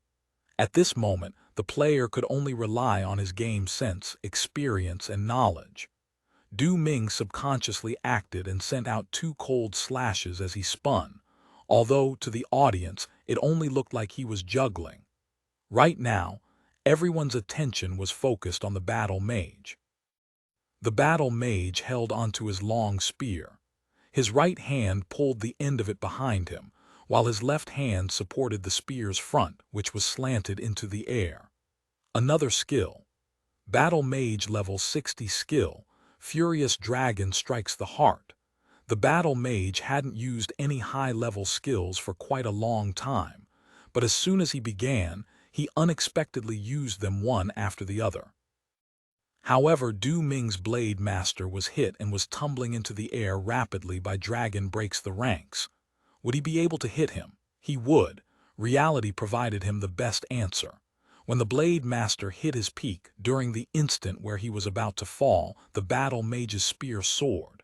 Like a bolt of lightning, the spear pierced through the falling blade master. Furious Dragon Strikes the Heart, but only a light passed through. The instant the spear pierced the blade master, he flew up once again, but only a few specks of blood fell. Would the offense stop here? Not yet. The battle mage chased after the blade master's body. His spear turned into a dragon. Its roar lifted up the earth and the dust as the dragon headed shot towards the blade master. Du Ming didn't give up. He had predicted this. Rising Dragon Soars the Sky. The instant the skill was unleashed, he ferociously let loose a falling light blade, causing his blade master to crash down quickly. Would it hit? Everyone's heart leapt into their throats. During this moment, they didn't know who to side with. They had only hoped that the answer would come soon. It wouldn't. The falling light blade altered the blade master's flight path. With the sudden turn, the dragon missed. Those who had watched the rookie challenge yesterday suddenly felt that this scene looked somewhat familiar. The Sun Xiang vs Han Wenqing match. Wasn't the deciding move in that match Rising Dragon Soars the Sky, which was dodged by Han Wenqing through a precise eagle stamp and forced his character to move in the air, allowing him to dodge it. And right now, a mid-tier pro player and unknown challenger unexpectedly repeated the same stunning scene between two gods. In that match, the move had been the turning point. Han Wenqing, who dodged the Rising Dragon, struck down Sun Xiang's one autumn leaf immediately after. And now, it wasn't the time for it to be the deciding move, but Du Ming, who had been suppressed the entire time, was finally able to find an opening.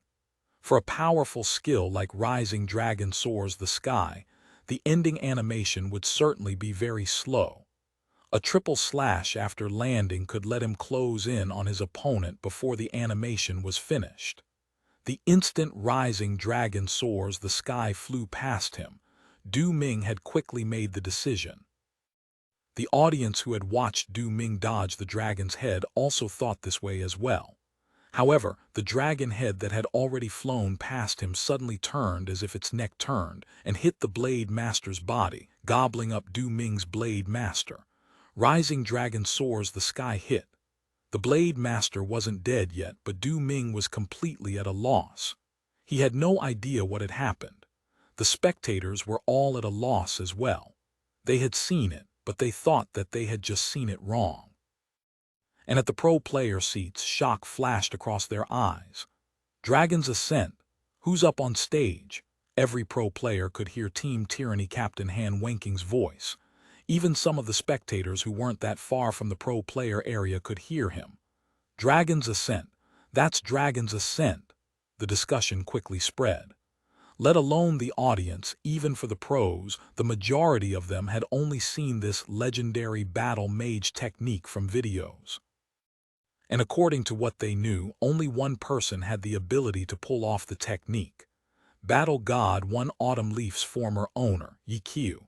The top-tier god who had recently left the stage for an unknown reason suddenly showed off his soul special in the All-Star Weekend. Is that really Dragon's Ascent?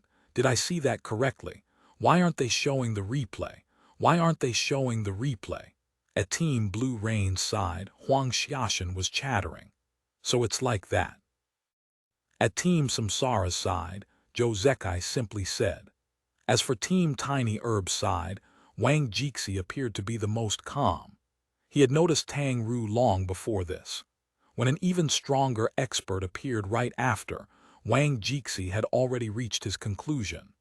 All of the team's pro players were discussing in astonishment.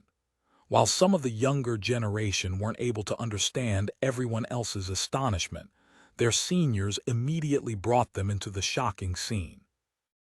Afterwards, many of them looked towards Team Excellent Era's side. Excellent Era's players were even more complicated. Some were astonished, some were hesitant, some were puzzled, some felt uneasy. The players were feeling all sorts of emotions. Vice Captain Liu Hao's gloominess seemed to drip off of him, but after seeing that many people were looking at them, he changed his expression. As for their ace player, Sun Xiang, his eyes were filled with shock as well as unhappiness. He couldn't help but think back to what Han Wenqing said to him yesterday. If that was Ye Xiu, he would have definitely hit that Rising Dragon Soars the Sky. And now, a similar situation appeared, and sure enough, Rising Dragon connected. He felt as if he had been slapped in the face. Dragon's Ascent. Sun Xiang had obviously heard of it. He also knew the theory behind this micro. He had even researched it, but he still hadn't been able to learn it.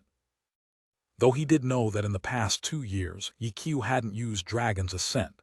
This technique was undoubtedly extremely difficult.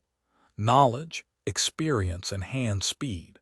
The player couldn't be lacking in either of these aspects. Sun Xiang had thought that Ye Xiu hadn't used it because his skill had gone down, so he wasn't able to use it anymore. And since he was still on the rise, there would be a day where he'd be able to use it, which was why he hadn't been worried. But today... No wonder that Han Wenqing said that if it was Ye Xiu, the Rising Dragon Soars the Sky wouldn't have missed. Sun Xiang heard a few discuss this. After seeing some of them look at him, Sun Xiang felt that there was a hint of contempt in their gazes. It was as if they were all saying, "Sure enough, he's not even close to good enough." Dragon's Ascent. Sun Xiang grinded his teeth and clenched his fists tightly as he muttered the words. The pros were so astonished that they had practically forgotten to continue watching the match. The match wasn't over. After 3 consecutive high-level skills, Du Ming's Blade Master didn't have much health left, but he wasn't dead yet. The reason for this was naturally because of Tang Ru's random skill point distribution.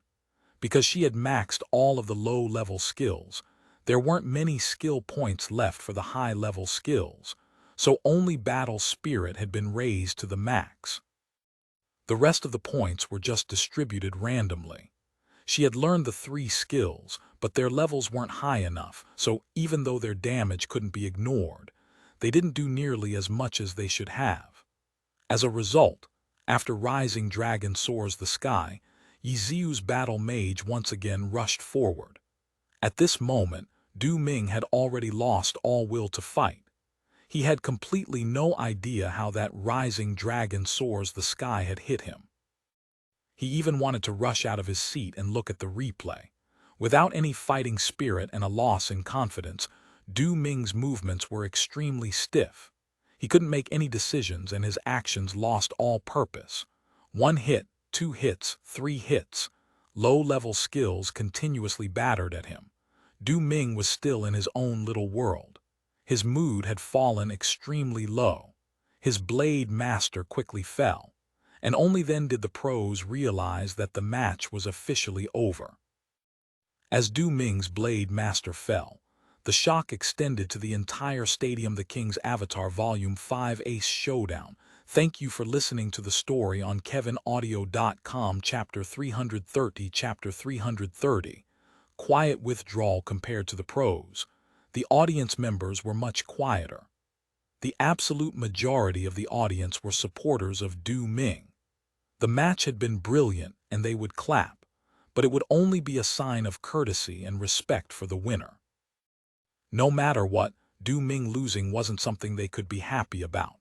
However, this time, even though Du Ming lost, there weren't any boos. This was because those who understood glory could see that Du Ming wasn't against some random new player, but he was against a true expert. The more experienced players felt the same as the pros and recognized the legendary dragon raising its head. It was too incredible to believe, but it happened right in front of them. Who was this challenger? Everyone wanted to know the answer. Chen Guo, who had initially been shouting and jumping around excitedly, suddenly froze the instant dragon raising its head came out. But she still kept her posture straight until Du Ming's Blade Master fell. Dragon raising its head. Chen Guo was also an experienced glory player, and as a fan of excellent era for so many years, how could she not recognize Ye Xiu's sole specialty? Her thoughts returned to that night in the winter. Let me tell you a secret. I'm actually Ye Xiu. Chen Guo still remembered these words, but at that time she hadn't believed him. This was because she had clearly seen Ye Xiu's id card as proof. Someone could be called by different names, but their id card couldn't be wrong, right? The id card had dispelled all of Chen Guo's doubts towards Ye Xiu. From then on, she had considered Ye Xiu as a pro who hadn't been able to make it that far and eventually had no choice but to find a job at her internet cafe. Even though Ye Xiu displayed extraordinary skill, Chen Guo wasn't too surprised since he had still been a pro once. In the pro scene, there were differences in skill. However, no matter how bad they were within the pro circle, they would still be far superior when compared to a normal player in terms of skills, so being incredibly skilled wasn't anything strange. That was what Chen Guo had believed. But now, dragon raising its head appeared. Up until now, not a single person had been able to successfully recreate it, but Ye Xiu had. Could he really be Ye Xiu?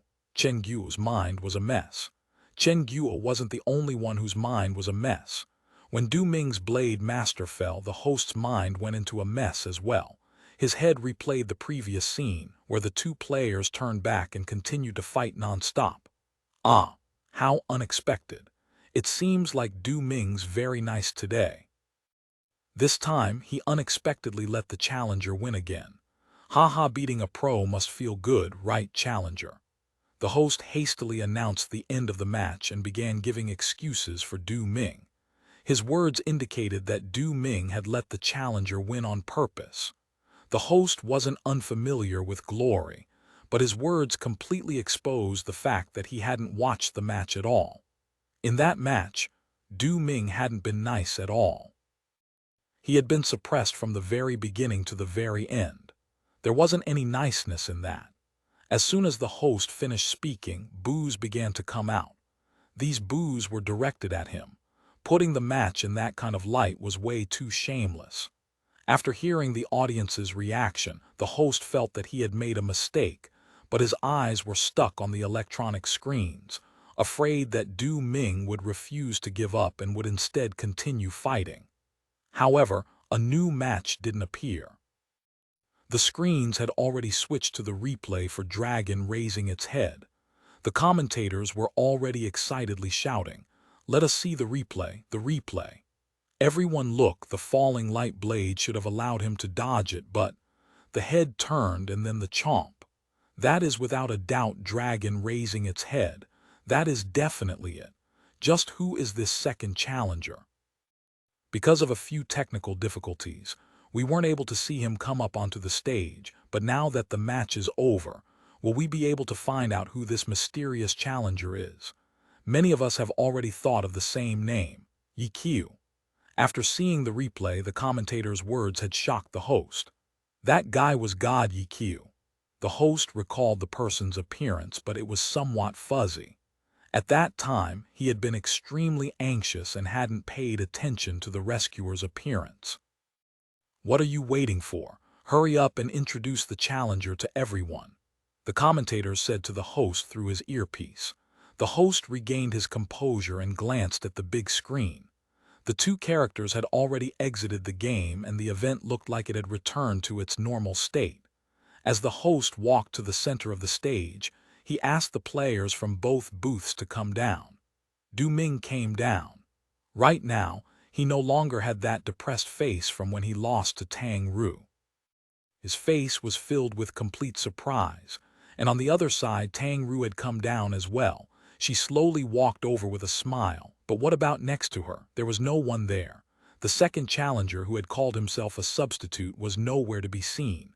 And him, the host unexpectedly didn't pay any heed to Du Ming and instead asked Tang Ru first. "Which him?" Tang Ru asked. "Your friend, the one who just fought," the host said. "Oh, he went to the restroom." The restroom. The host almost fainted. The backstage broadcasting team had also noticed the situation and called out to him. "That guy, where is he?" "He went to the restroom," the host said quietly and heard sounds like the other side falling over from his earpiece. The host, the backstage employees, the audience members, and even the pros, they had all wanted to see the challenger. "Turn on the lights," the backstage team directed. The stadium immediately lit up. Everyone looked around wildly, but aside from those three on stage, there was no sign of anyone else. The challenger's stomach wasn't feeling too good, so he went to the restroom," the host said evasively. "I don't suggest waiting for him to come back," Tang Ru said to the host. The host felt gloomy. Going to the restroom had clearly been an excuse. Had he slipped away, that meant that guy really might have been God, Ye Xiu, the Ye Xiu who never exposed himself to the public. The host's mind accidentally wandered off, but it was quickly called back by the backstage broadcaster's shouts. At the pro player seats, the pros hadn't been able to see the challenger's face, so they could only guess. "It's him. It's definitely him," Huang Xiaoshan said to Yu Wenzhou. "Restroom.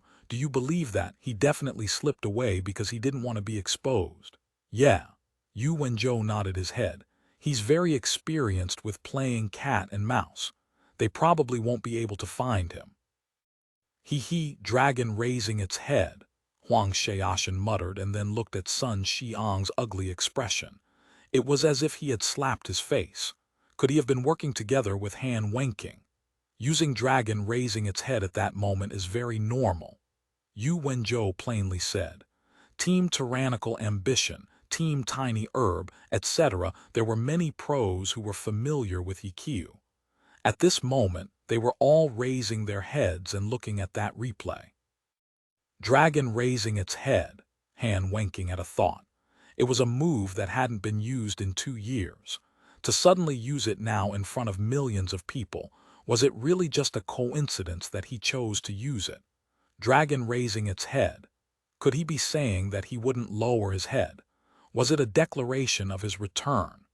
The majority of the pros were now even more certain that the challenger was Ye Xiu after seeing his stealthy escape.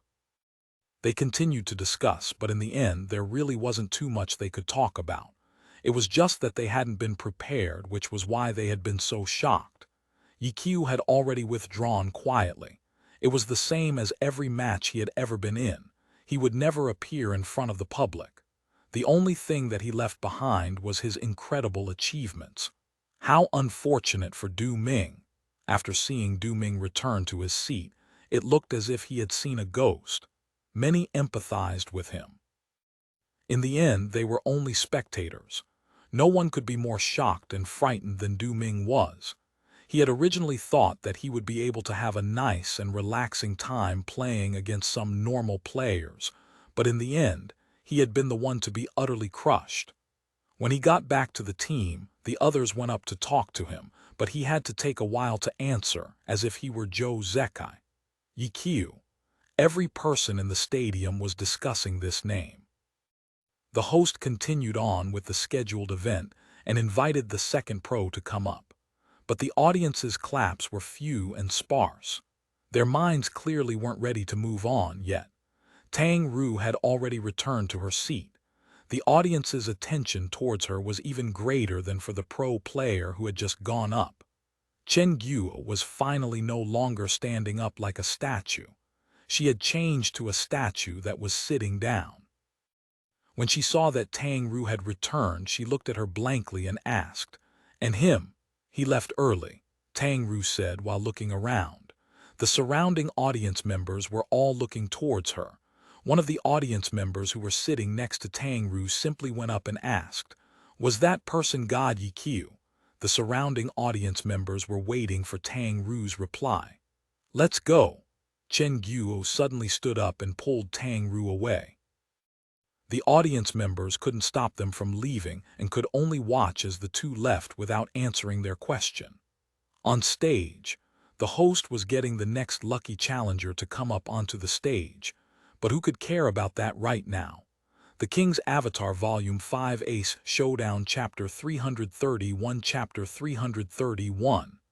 As if nothing happened, the all-star event continued. Ye Xiu was already standing outside the stadium, all alone. This sort of situation was something that he was quite familiar with. In his many years as a pro, he had always left the stage early. He had never participated in any of the press conferences before or after the matches. As glory grew, year by year, he received more and more attention, and the media's pursuit and blockade grew fiercer and fiercer. Being able to last so long without being exposed could be seen as no easier than creating an era. He looked back at the great, brightly lit stadium. Compared to it, he looked so measly. Tusk.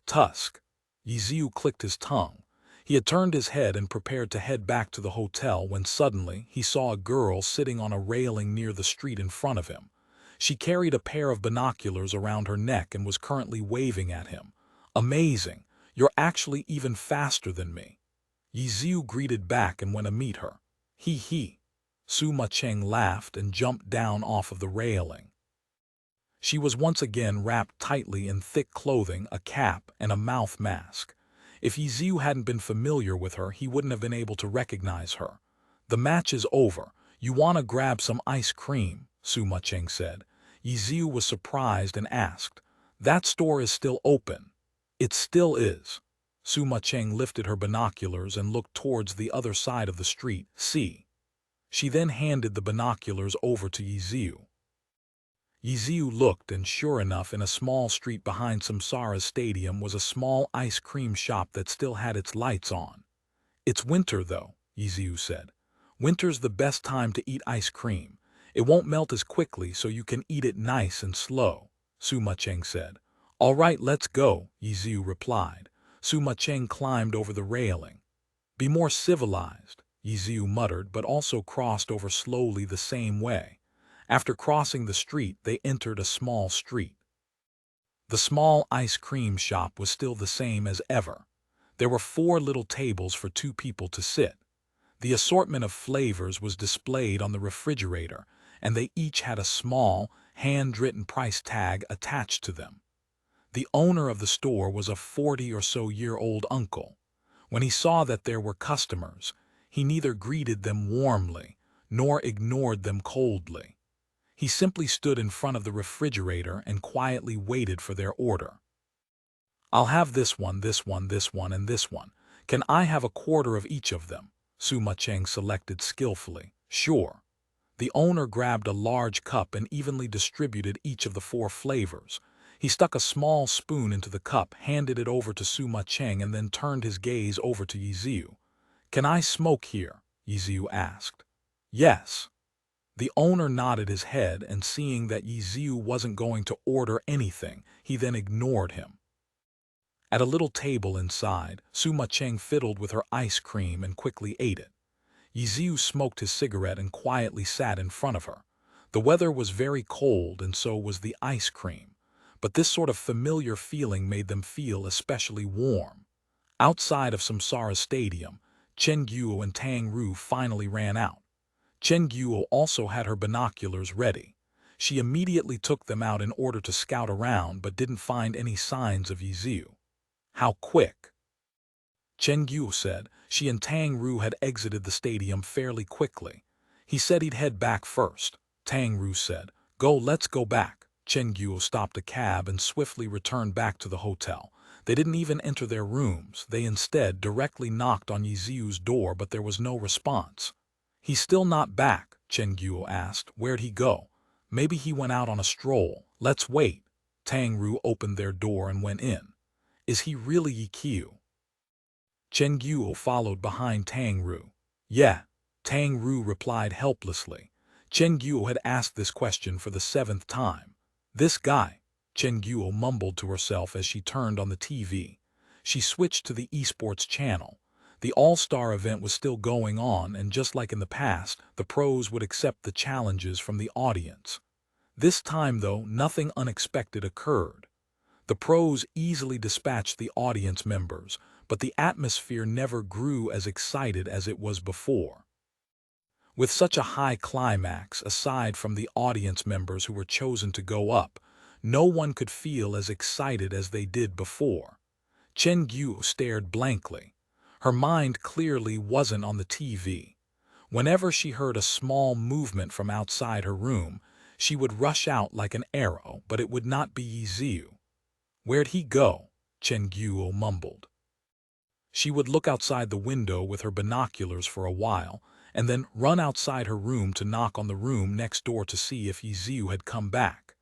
After doing this over and over for at least an hour, the second day of the All-Stars weekend ended, but Ye Xiu still wasn't back. "He doesn't even have a phone," Chen Guo grumbled. At this moment, the event broadcast had ended, and the press conference for the second day soon began. The challenge competition's unforeseen event was clearly today's main focus. As one of the main players in it, Du Ming was naturally selected to participate in the press conference, and he received God-level treatment. Du Ming had calmed down quite a lot. If he couldn't let go of a loss, how would he survive in the pro scene? Even though losing to a normal player was quite embarrassing, he had still won 4 matches in a row afterwards to prove himself. In addition, the girl's skill had received a lot of acknowledgement after the match. As for that even more abnormal second challenger, even though no one saw his true face, pretty much everyone was certain that he was Ye Xiu. So in reality, there wasn't much that could be given from Du Ming. It obviously wouldn't be good for him to appear so unsportsmanlike. So he praised Tang Ru's skill and then showed his respect towards the god. What are your thoughts on God Ye Xiu's sudden appearance in the All-Star event? This was a question that practically every reporter asked to all of the pros being interviewed. They had even gone and asked some of the audience members. The replies from the audience members were obviously very brazen. As for the pros, they answered back cautiously and half-heartedly. For this issue on Ye Xiu, the reporters obviously wouldn't let go of the chance they had to interrogate Team Excellent Era's players. In the end, Team Excellent Era's players replied very plainly, saying that they hoped he was doing well. There wasn't any substance to their replies, and since Suma Cheng, who was very close to Ye Xiu, was nowhere to be seen, no one could interview her. The final highlight shined onto the interview with Han Wenqing.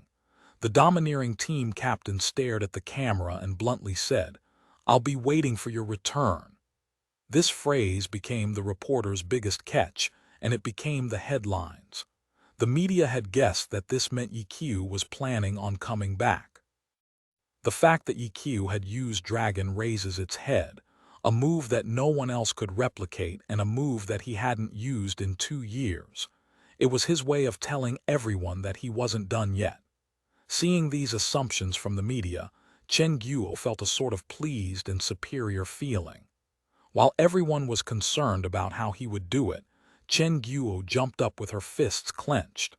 "Once that guy comes back, I'll definitely ask him." As she said this, she once again walked over to the window and then to outside of the room. Seeing that it was getting late and Ye Xiu still wasn't back, Chen Guo was finally beginning to worry. "Don't tell me that after his revealing his identity he won't be coming back." Tang Ru was also startled. "No way, right? He still hasn't received his first month's salary," Chen Guo suddenly said. Her tone was full of sadness.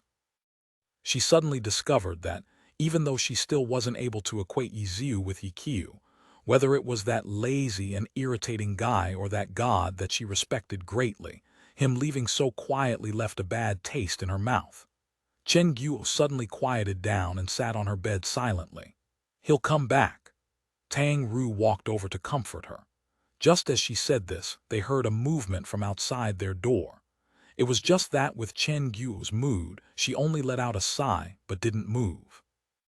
Except this time the movements got closer and closer and then stopped outside of their door. "Is he back?" Chen Guo was still lost in thought. This time Tang Ru said this and checked. When she opened the door, sure enough, Ye Xiu was fiddling with his door. "You're still not asleep?" Ye Xiu turned his head and greeted. Chen Guo had already rushed out from the room like the wind. In the end, Ye Xiu simply opened his door, turned his head, said a try to sleep early, and then went into his room. Chen Guo had so many things she wanted to say, but the guy just slipped away. What's going on? Chen Guo's mind wasn't able to process what had just happened. It's as if nothing ever happened. Tang Ru forced a smile. She reckoned that Chen Guo was about to set off. Sure enough, after a short pause, Chen Guo immediately rushed over and madly hammered at his door. Ye Xiu opened the door. His face was filled with puzzlement as if he didn't know what was going on. Tang Ru was already speechless. "What's wrong?" Ye Xiu asked. "Explain yourself," Chen Guo said furiously. She had been thinking about how she would approach him. In her head, Ye Xiu and Ye Xiu were two completely different beings. Now that the two were one, should she talk to him like the poor internet cafe employee she knew, or the idol she had respected for so many years? The King's Avatar Volume 5 Ace Showdown Chapter 332 Chapter 332. Embarrassing past Chen Guo had initially been unsure of what tone to use when talking to Ye Xiu. But after being infuriated by Ye Xiu's attitude as if nothing had happened, she took out her usual furious state for Ye Xiu. "Okay," Ye Xiu calmly said and nodded his head. "What do you want me to explain?" "You." Chen Guo looked like she could pounce and attack him at any moment. Tang Ru hastily stepped in to be the mediator. She pushed the two into the room while saying, "How about you two take a seat first before talking? Pick anywhere you'd like." Ye Xiu brought them into his room and took the role as the room's owner. What exactly is up with you? After Chen Guo sat down, her tone became much calmer, but it could easily be heard from her voice's ups and downs that she was trying to keep her emotions under control. I'm Ye Xiu. Didn't I already tell you that a long time ago? Ye Xiu finally spoke. That counts. Chen Guo turned angry. Then how am I supposed to make it count? Ye Xiu countered back. Chen Guo fell silent. True. How was he supposed to say it so she'd believe him? Chen Guo couldn't refrain from thinking about it. But after thinking for a while, she suddenly remembered. Why had she been so certain that Ye Xiu wasn't Ye Xiu? Wasn't it because she had seen his id card? If you're Ye Xiu, then what's up with Ye Xiu? Chen Guo immediately questioned. Ye Xiu is me as well. Why do you have two names? Now that's a much more complicated question, Ye Xiu said. Chen Guo sat upright, ready to listen to why he had these two names. In the end, her upright posture was for nothing as Ye Xiu was done talking. He then moved a bit as if to tell Chen Guo that he was waiting for Chen Guo's next question. Chen Guo's expression began to gradually grow stiffer. Tang Ru silently turned her head to look out the window. The reason for having two names was something that anyone would be curious about, but Ye Xiu had clearly expressed that answering the question wasn't convenient. He wasn't going to change his mind. From the window's reflection, Tang Ru could see Chen Guo grip her fist and say, "Why do you have two names?" Chen Guo didn't think that Ye Xiu wouldn't be able to recognize that this was the question that needed the most explaining. "I can't tell you that," Ye Xiu said. "Why?" "Because it's a secret," Ye Xiu said helplessly. A reply without any substance which hid everything of importance.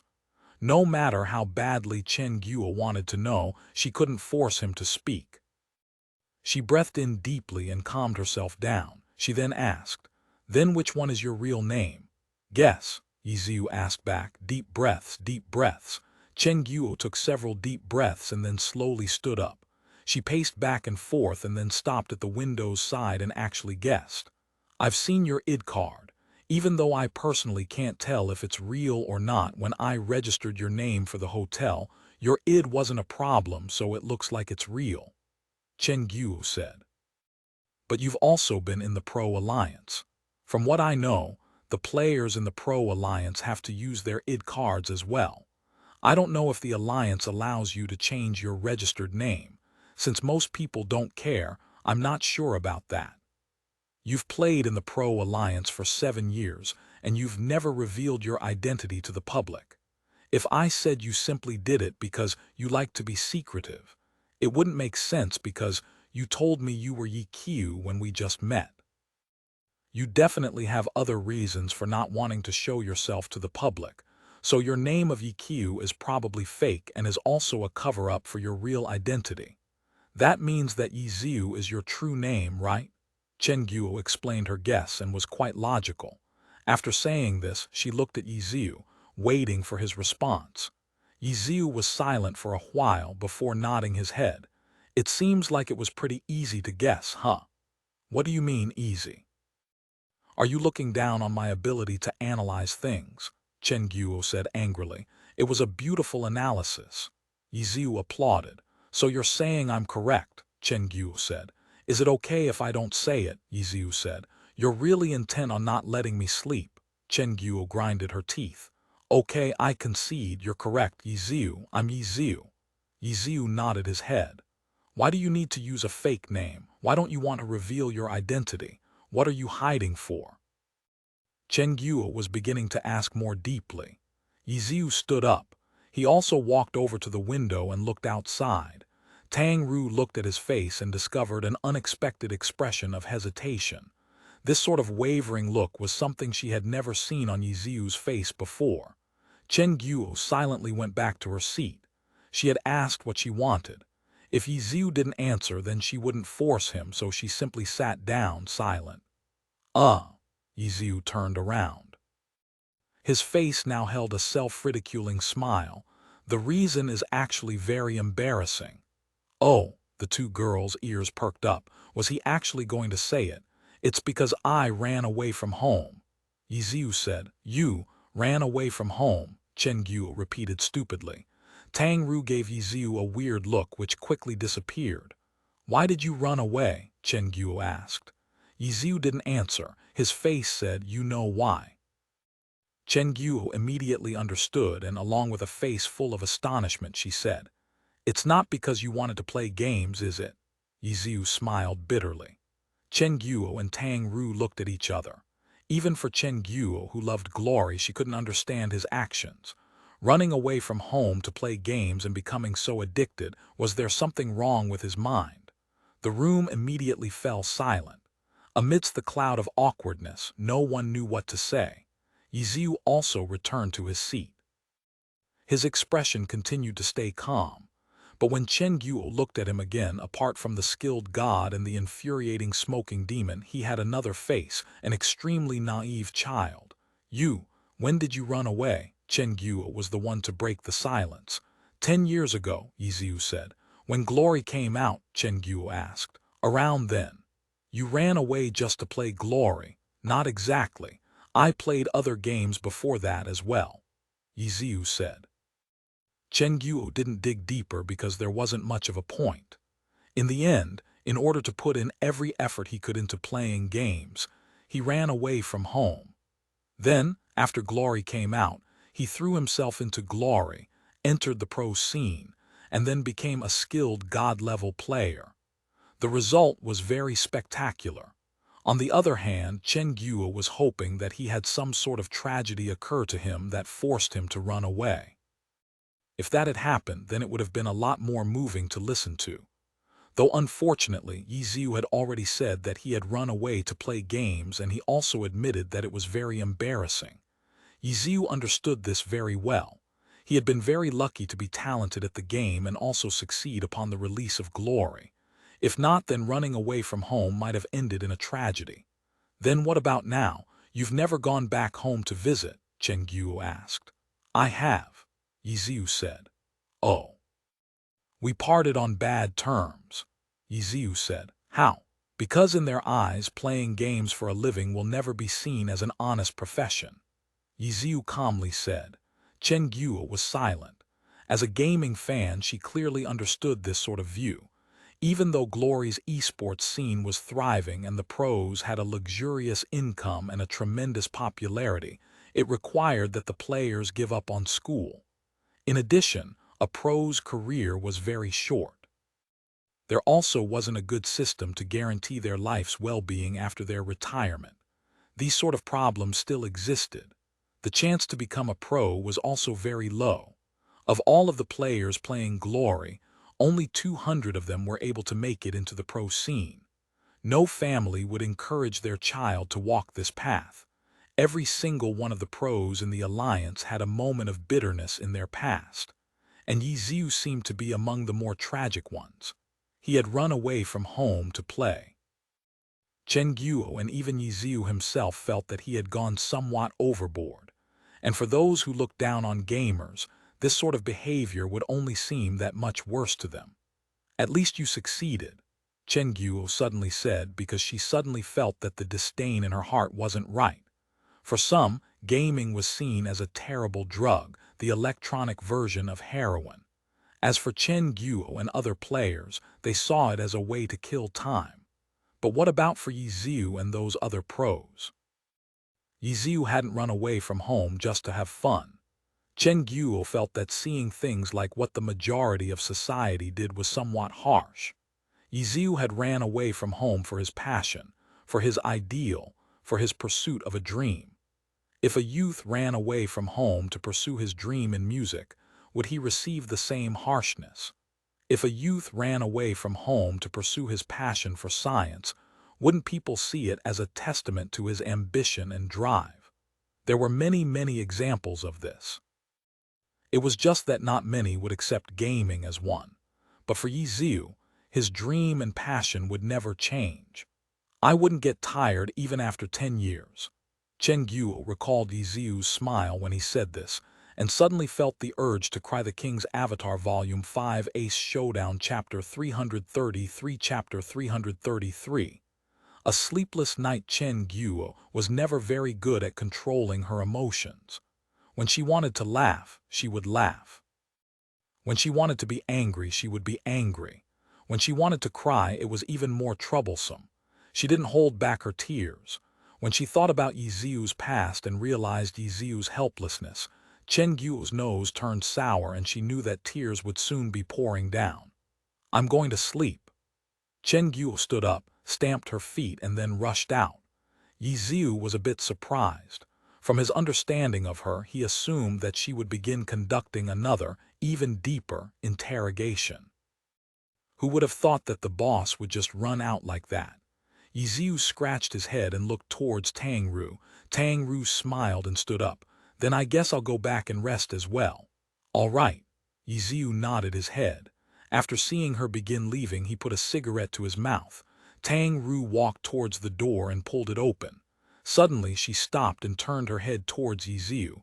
"Do you regret running away from home?" "Never. I just feel a bit sorry." "If I regretted it, then I would have gone back long ago. We're still family," Ye Xiu said. "That's true." Tang Ru paused, nodded her head, and then left the room. The door to the other room was unlocked. Tang Ru didn't hurry in. She leaned on the wall for a bit before finally pushing the door open. When she looked inside, she saw Chen Guo lying there on the bed. Her head was squished between two pillows like the stuffing in a steamed bun. "Ah, what happened? You don't like your hairstyle?" Tang Ru walked up and said, "You're back." Chen Guo pulled her head out from the pillows and said as if nothing had happened. Her tears had been wiped clean by the pillows already, but her two red eyes couldn't be hidden. Tang Ru kept smiling and said as if she hadn't noticed it, "Rest early." Quickly, the room turned dark. Chen Guo's eyes were still wide open as she looked towards the stars. "Little Tang, are you asleep yet?" Chen Guo suddenly asked. "Not yet," Tang Ru replied. "Do you approve of Ye Xiu's reckless playing?" Chen Guo asked. "Yeah," a simple reply, "but now, he can't play," Chen Guo said. Silence. Tang Ru obviously understood what Chen Guo was trying to say. For Ye Xiu, the Pro Alliance was his stage, however, he had already retired.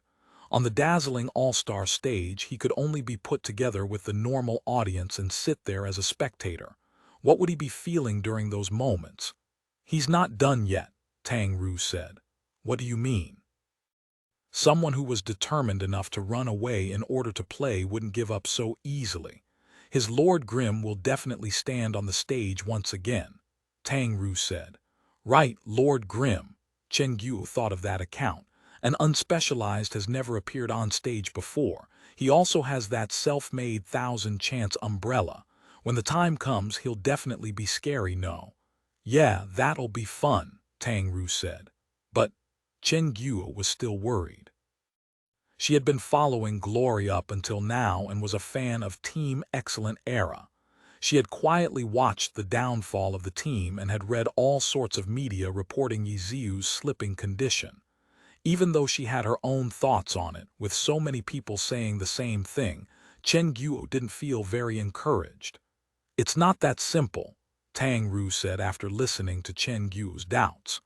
"What do you mean?" Chen Guo didn't understand. One night, Tang Ru quickly explained the night when Liu Hao paid a visit to the internet cafe. "So there was something like that." Chen Guo jumped up from her bed in astonishment. "That's why I think that there is still a lot being hidden about his retirement," Tang Ru said. Chen Guo nodded her head repeatedly. "I don't really have a good understanding of that stuff though, so there's only so much I can guess about it," Tang Ru said. I don't know too much about the inner workings of the club either. However, with Ye Xiu's seniority and status in Excellent Era, I don't really think that such a three-footed cat like Liu Hao would be able to do too much," Chen Guo said. She hadn't originally been so disgusted by him. She had actually supported him before this because he was the vice-captain, but in the blink of an eye, her impression of him turned into a three-footed cat. "So you're saying that there's no way these guys could cause such a storm and that there are most definitely other reasons as well," Tang Ru said. "But in Excellent Era, only the club's owner would have a higher status than him, right?"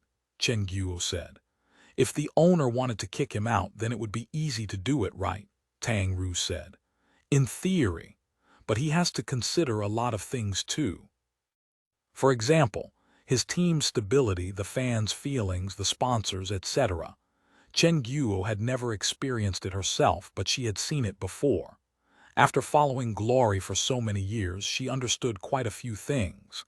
If for you it's like that, then what if some of the players on the team objected to him?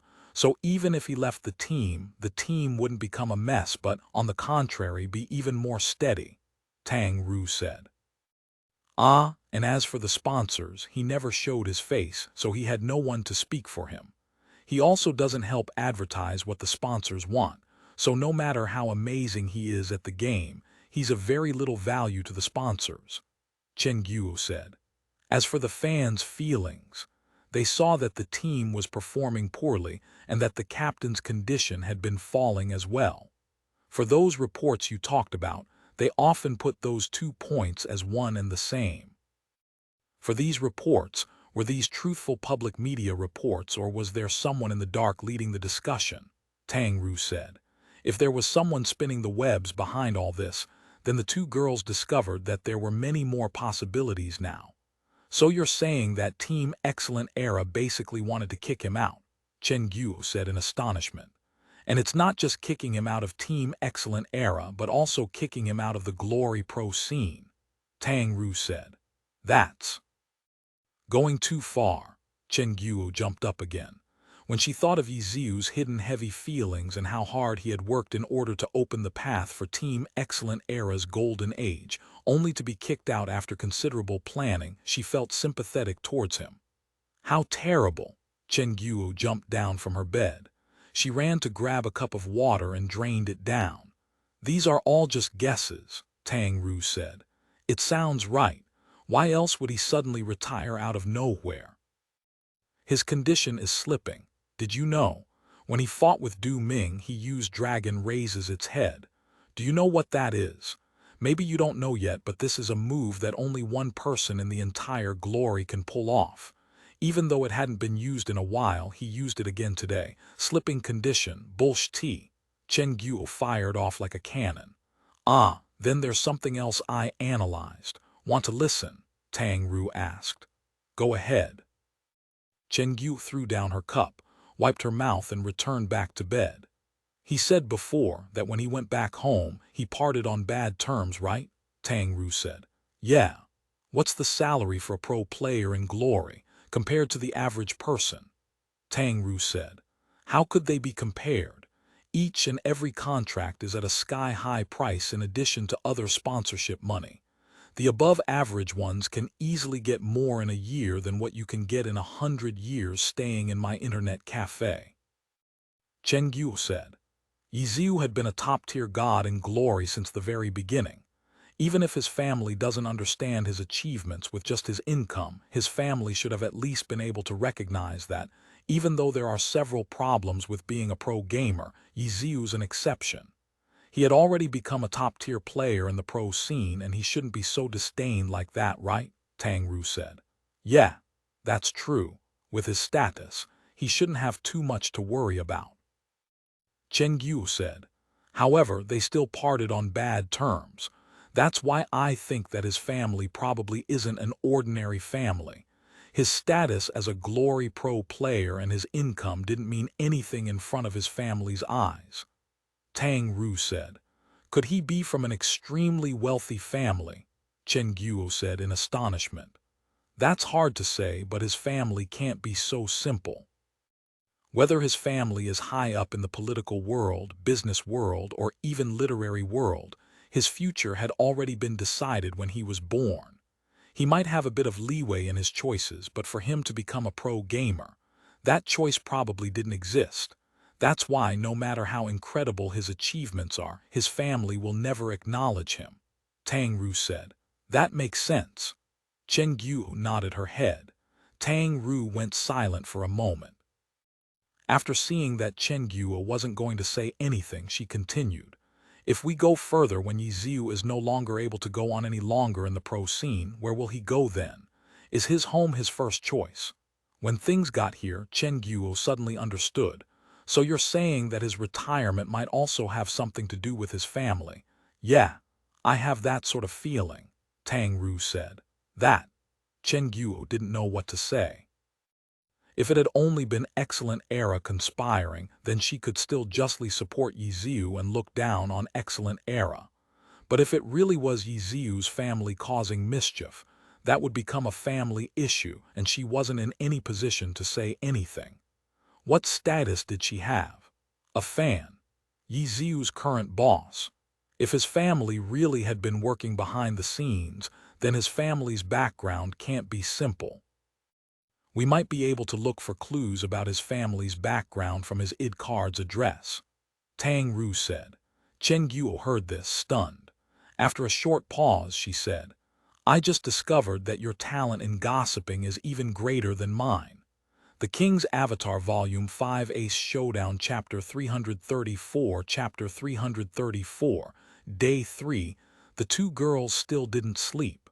They were once again whispering to each other. This was when Tang Ru's deduction stopped though, because, in the end, she didn't really understand the Glory Pro scene that well. Even after she began playing the game seriously, most of her attention was still focused on improving herself. She wasn't a true fan like Chen Guo, who paid attention to the news reports on the pro scene and all the random gossip there. The two did a recount of what they had discussed. Even though they had deduced all sorts of scenarios, it would be way too disrespectful and impolite to actually take Ye Xiu's ID card and force him to explain his background. It'd be better to ask when an opportunity comes. If he doesn't want to say it, then that's that, Tang Ru said. Okay. The gossip demon inside Chen Guo was still burning, but she was still someone who understood what proper behavior was. The real question is, what is he planning on doing for the future? Is he just going to wait around for a year and then apply with his unspecialized Lord Grimm? With his ability, he wouldn't have any trouble getting in, but which team does he plan on joining? Excellent era probably isn't an option, no, Chen Guo said. It'd be best to wait for an opportunity to ask, Tang Ru said.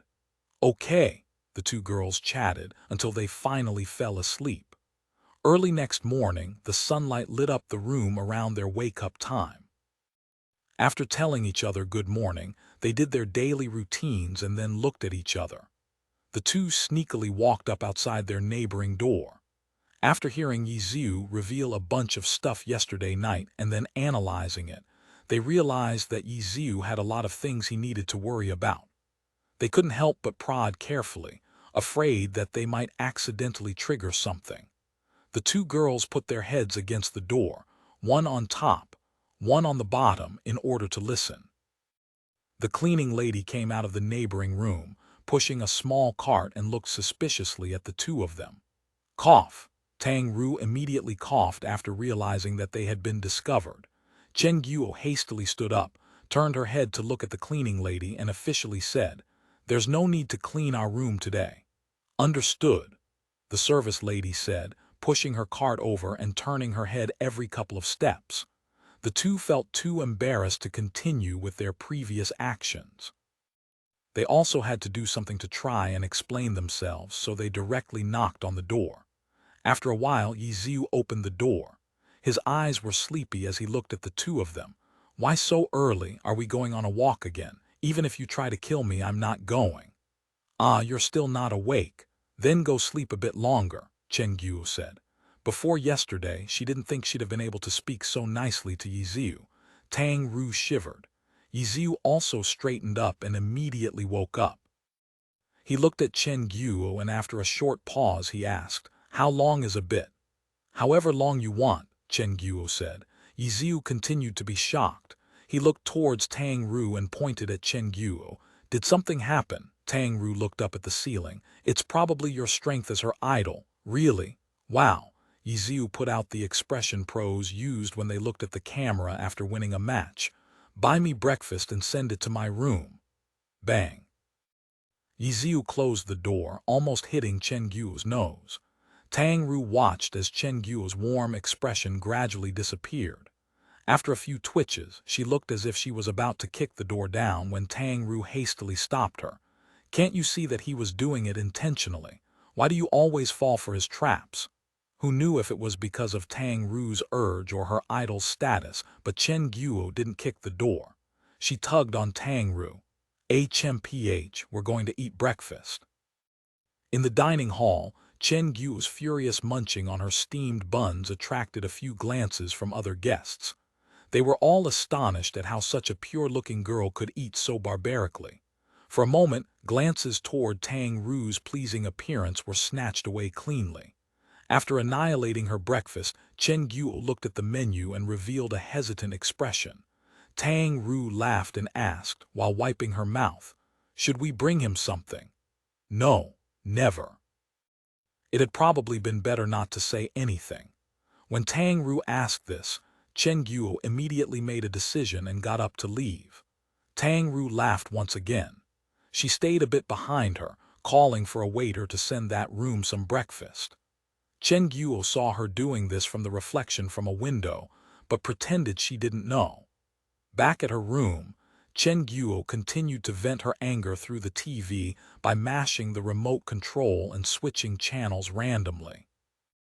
Tang Ru didn't say anything about that. She turned on the computer and logged into the game. When she got in, she discovered that Ye Xiu was online. "Why aren't you sleeping?" Tang Ru said, surprised.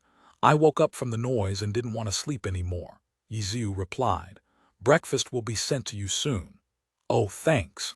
After only a short exchange, Chen Guo came over.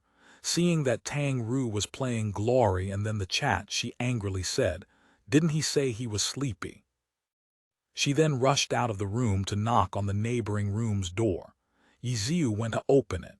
Chen Guo wanted to say something, but she didn't know where to start.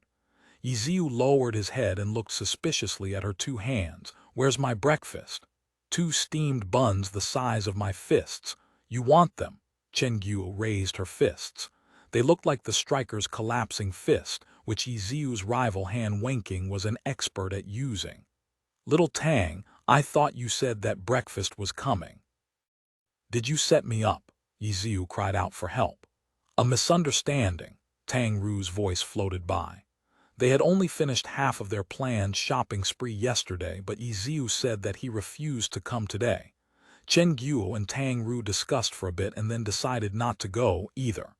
As a result, the two rooms turned into two internet cafe booths where Glory was being played. Ye Xiu was watching TV, though. Each room had a computer. Tang Ru and Chen Guo occupied both stations, while Ye Xiu had been kicked out. The reasoning couldn't be disputed. "You're already so skilled, so why do you need to practice?" "To level up. If it's just that, then I can help you," Chen Guo said. As a result, Chen Guo played on Ye Xiu's Lord Grimm account, a normal player getting the chance to use a silver weapon. Plus, the 1,000-chance umbrella could change forms. Ye Xiu taught her how to use it, and then Chen Guo slowly began playing with it. She was practically always switching forms. How was she killing monsters to level up? Wasn't she just using his weapon as a toy to play with? Seeing that she was having so much fun, he didn't stop her. Ye Xiu ran over to look at Tang Ru and instructed her on a few battle mage techniques. Dragon raises its head. This type of high-end technique was obviously way beyond someone like Tang Ru, who wasn't even level 40 yet. Even though she had been watching yesterday, Dragon raises its head didn't seem like much in her eyes. She didn't really know what was so startling about it. However, yesterday night, Chen Guo had explained repeatedly how incredible Dragon raises its head was. She didn't know how many times she had repeated herself, but in the end, it made Tang Ru change her mind and realize why it had been so shocking. Now that the user was here, Tang Ru really wanted to ask him. It was still early, though. Her character's level wasn't quite there yet, and there was no way she could practice it yet, so what was the point in knowing? Although now her motivation to level was even greater. "What you think about yesterday night?" After Ye Xiu came in, he asked for Tang Ru's opinion on the match. "It felt good," Tang Ru recalled. Her emotions were quite complicated. She wasn't able to figure out how to describe it. She just felt that something had sprouted in her and was making her itch all over. "Do you want to come with me into the Pro Alliance?" Ye Xiu asked. "Go with you." "Yeah, I'm definitely going back. As for you, you'd definitely be good enough to become a pro. The real peak of glory isn't a single strong person, but rather to be the champions of the Pro Alliance. Occasionally beating someone isn't anything to be praised for. Being able to complete the challenges over the entire season and finally beating every single opponent, now that's the true throne," Ye Xiu said. "But you've already become the champion 3 times. What's that to you?" Tang Ru laughed. "There's no highest, there's only higher," Ye Xiu replied. "So you're saying that surpassing you really is going to be hard. Just beating you in PK isn't going to be enough," Tang Ru said. "Kid, why do you like competing with me so much? No matter how you say it, you're also at the peak of glory. We can just look at how many championships you've won to see it. Even if your 3 championship titles weren't consecutive titles, you're still the one with the most titles in glory, right? Oh, if you say it like that, then I really am quite amazing." Ye Xiu looked out from the window. "Who do you think will stand at the top this year?" Tang Ru suddenly asked. "This year?" Ye Xiu was startled. Tang Ru had unexpectedly asked this question. He hadn't been prepared for it. "You can't know until the last day. That's what makes things interesting," Ye Xiu said. "That's true. Not being able to know until it happens is the most interesting," Tang Ru said. "Keep it up. You can definitely become a participant and not a bystander." "Okay, I'll think about it." Tang Ru nodded her head. "If you've made a decision, then don't be like me," Ye Xiu said. Tang Ru listened and understood what he was saying. She turned her head towards Ye Xiu and laughed. "I'm not 15. I haven't been 15 in a long time either." Ye Xiu grinned. Today, nothing else happened until it was time for the All-Star event. Yesterday, the 3 had shone in the spotlight, especially Ye Xiu. In the press conference after the event, many of the pros straight up told the reporters that he had to be Ye Xiu. Would their seats be surrounded by dogs today? The King's Avatar Volume 5 Ace Showdown Chapter 336 Chapter 336 All-Star 24-2, compared to the All-Stars that introduced before them. Of the 200 Blossom players, one of them was lacking in terms of his character and his experience, while the other was lacking in skill. Though for Tang to be able to say the junior succeeds the senior, it meant that he was also a very arrogant guy. He didn't care too much about all of this and stood there proudly. As for Zhu Yuan, he was more uneasy. He stood behind his character and it appeared as if he was too afraid to look at the audience. Next up was Team Excellent Era's 2 players, Sun Xiang and Suma Cheng. Their characters, the Battle Mage, One Autumn Leaf and the Launcher, Dancing Rain, were quickly projected onto the stage. These 2 were originally the closest partners in the alliance, but it was different now. Dancing Rain's owner didn't hide her thoughts. She stayed a good distance away from Sun Xiang instead, standing closer to 100 Blossoms player, Zhu Yuan. The broadcast team knew what they had to do and immediately featured this point. They shifted to the empty seat where Ye Xiu was supposed to be at and once again paused on it. After them came Team 301's captain, Yang Kong, with his assassin, Scene Killer. Even though he was also the ace of a team, Yang Kong's character couldn't be considered top tier, and so, when it stood up on stage, it gave off a very modest appearance. Following Yang Kong's introduction was a short break. The audience counted 12 players on stage and immediately understood that these 12 players comprised one of the all-star teams. Tonight, they temporarily became teammates. Team Samsara's Zhou Zekai turned into the all-star team's temporary captain. However, this appointment was simply a title. Zhou Zekai carried the team captain name, but in reality, the one who took on the role of team captain was Team Blue Rain's Yuan Zhou. No one had any objections to this. This friendly and polite team captain had exceptionally good relations with everyone in the pro circle. The host conducted brief interviews with each of the 12 players and had them sit in specially prepared seats. The 12 players sat down on one end of the stage, and then the other 12 players began to come onto the stage. First up was Team Tiny Herb, and like Blue Rain, they too had 3 all-stars. Team Captain Wang Jixi, character Vacaria, class Witch, Vice Captain Deng Fusheng, character Angelica, class Knight and a grappler, Ye Xiu, character Flying Drops. He was also one of Team Tiny Herb's main pillars. Next up was 2 players from Team Tyranny, the team captain and vice captain Han Wenqing and Zhang Xinji. Han Wenqing's character was naturally extremely famous, the king of fighting, Desert Smoke, class Striker. Zhang Xinji's character, on the other hand, was a cleric, character Immovable Rock. After them was Team Void's Li Xiuan, character Sobbing Ghost, class Ghostblade. Alongside him was Wu Yus from the same team, character Carved Ghost, class Ghostblade. He and Li Xiuan's duo Ghostblade combo was another classic combo in the pro scene, and had been competitors against Ye Xiu and Sima Cheng's title of best partners ever since their creation. Following Team Void was Team Wind Howl's Lin Jingyan. Even though his condition had fallen, and now that he had been beaten by Tang Hao, the All-Star invitation was based on popularity, not skill.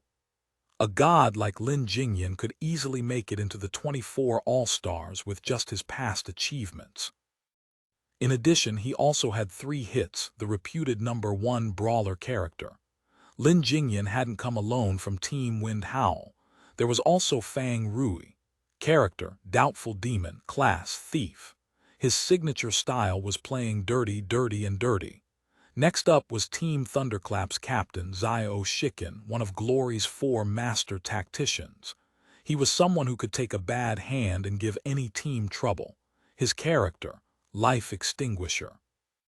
The name sounded extremely murderous, but his class was actually a mechanic, which was not a character that could fight against another face-to-face. After Xiao Shiken was Team Royal Styles Tian Sen, who had the back of a tiger and the waist of a bear. The energy from his build was enough to make one tremble. Pro players were practically all shut-ins. Very few of them exercised to such extents. As a result, a pro with a muscular physique was very rarely seen. Tian Sen's character was called Peaceful Hermit, class Exorcist. It was also a very old god-level character. Tian Sen was already the 3rd owner of this character. With every following successor for this character, Team Royal style turned worse and worse. Even with a top-tier character, they still weren't even able to make it to the playoffs. Following Tian Sen was Zhao Yang, Team Seaside's ace player, character Boundless Sea, class Chi Master. Their team's situation was the same as Yang Kong. The player himself and his character weren't considered as extremely top-tier, but that was only when it was compared to the top of the top. After all, anyone on the 24 All-Stars list was still an excellent player. The final 12 players had joined the stage. This team had Wang Jixi as the temporary captain. He represented the team and said a few words. Afterwards, the host did a brief interview with each of them, and the 12 sat down on opposite sides of the stage, facing the other 12 players. Who would participate in the individual competition? Who would participate in the group competition? And who would participate in the team competition that hadn't been announced yet? The audience was already quite excited. Even though the All-Star event was just for show, if they were too relaxed, the viewers would lose interest. As a result, the Alliance would also set things up to fire up the All-Stars. For example, in this event they had Blue Rain and Tiny Herb, Excellent Era and Tyranny, the 2 big rivalries, split into 2 different teams. By doing this, the players wouldn't play so half-heartedly. Even if the players didn't care, the fans still would. Some opponents, no matter the time, no matter the location, would never go easy. With these types of players bringing in the energy, what was there to be worried about? The 24 players were, after all, the 24 most popular players in glory, so they didn't need a big introduction. The event quickly entered the competitive stage. The first round for the individual competition was about to begin. Who would be chosen among the two sides? The viewers watching at the stadium and those who were watching the TV were all impatiently waiting for the answer. The host purposefully slowed down his words when announcing the first contestant in order to heighten the suspense. In the end, the first team chose Team 301's Yang Kong, while the second team chose Team Royal Styles' Tian Sen. Of the 24 players, there weren't any that even the top-tier gods would be able to steamroll over. Their performance on stage was way more important in this level of competition. Though for these two players, the end-deciding factor was actually the differences in their characters.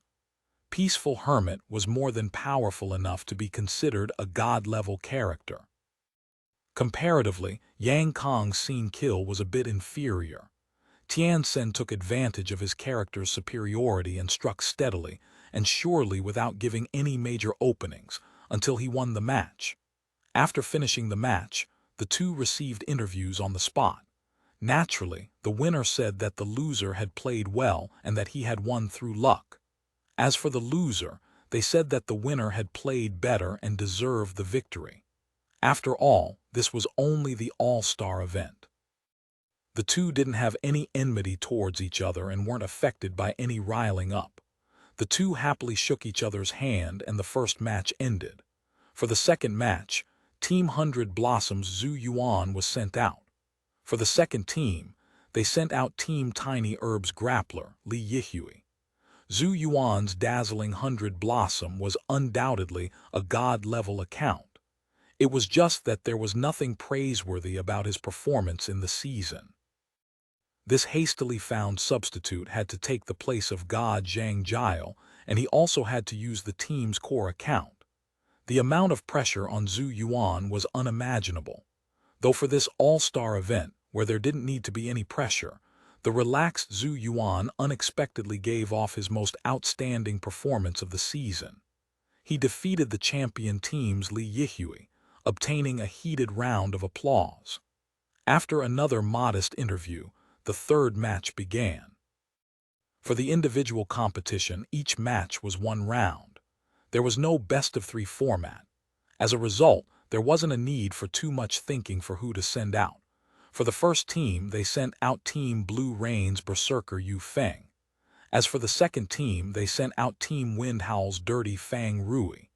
In the individual competition, the two rivals, Blue Rain and Tiny Herb, had both sent out players. Unfortunately, they had missed each other. If these two teams' players fought, the audience members were certain that the match would be more intense. From this, it could be seen that the host split the teams accordingly, but when it came to the actual competition, which players were sent out entirely depended on the players. If not, then how could the alliance miss out on such an opportunity? Yu Feng's Berserker was a class that went for direct attacks. Fang Rui's character, on the other hand, was a dirty thief. This match turned into a game of hide and seek, but no one dared to look down on the amount of skill involved in the match. The two were carefully examining the other side's movements and slowly wearing down their opponent. Of the 3 individual matches, this one took the longest. After a good 5 minutes, Fang Rui's dirty thief made a mistake, which was seized by Yu Feng, who directly ended the match. The applause was deafening. A dirty way of fighting was one type of extreme. Some people loved it, while others hated it. The audience members who were clapping like crazy were naturally those who hated that sort of dirty fighting. Seeing the dirty Fang Rui get cut down brought them incomparable delight. The King's Avatar Volume 5 Ace Showdown Chapter 337 Chapter 337 All-Star Competition. Even though the audience cheered when the dirty Fang Rui fell, he didn't care at all. Although many did not like his way of fighting, he had many supporters as well. If not, then he wouldn't have been able to enter the ranks of the All-Stars. He politely waved his hands towards the audience along with the victorious Yu Feng and then left the stage. The individual stage was over.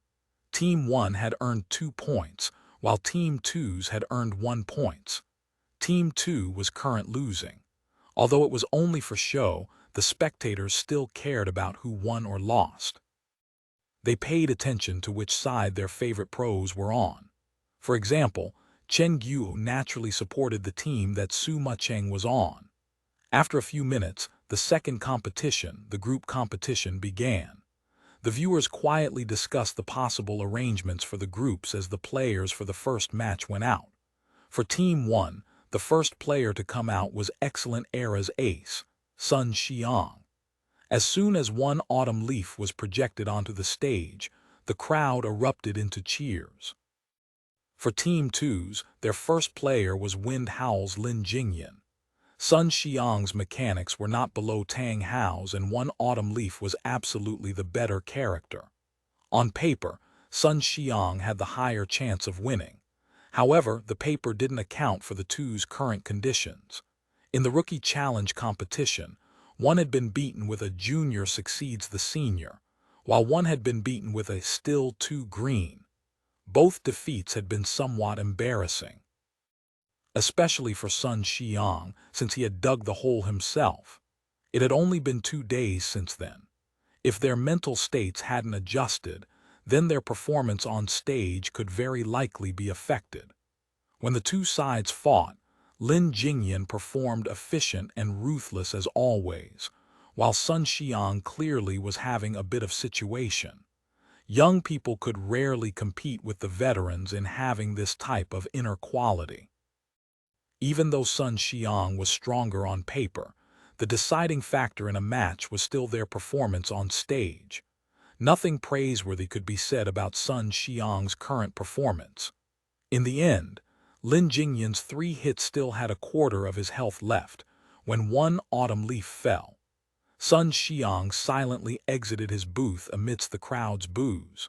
Chen Guo was even less polite and began ridiculing him. If this had been yesterday, she wouldn't have gone so far, but after hearing of Ye Xiu's past, Chen Guo didn't have any good feelings towards Team Excellent Era.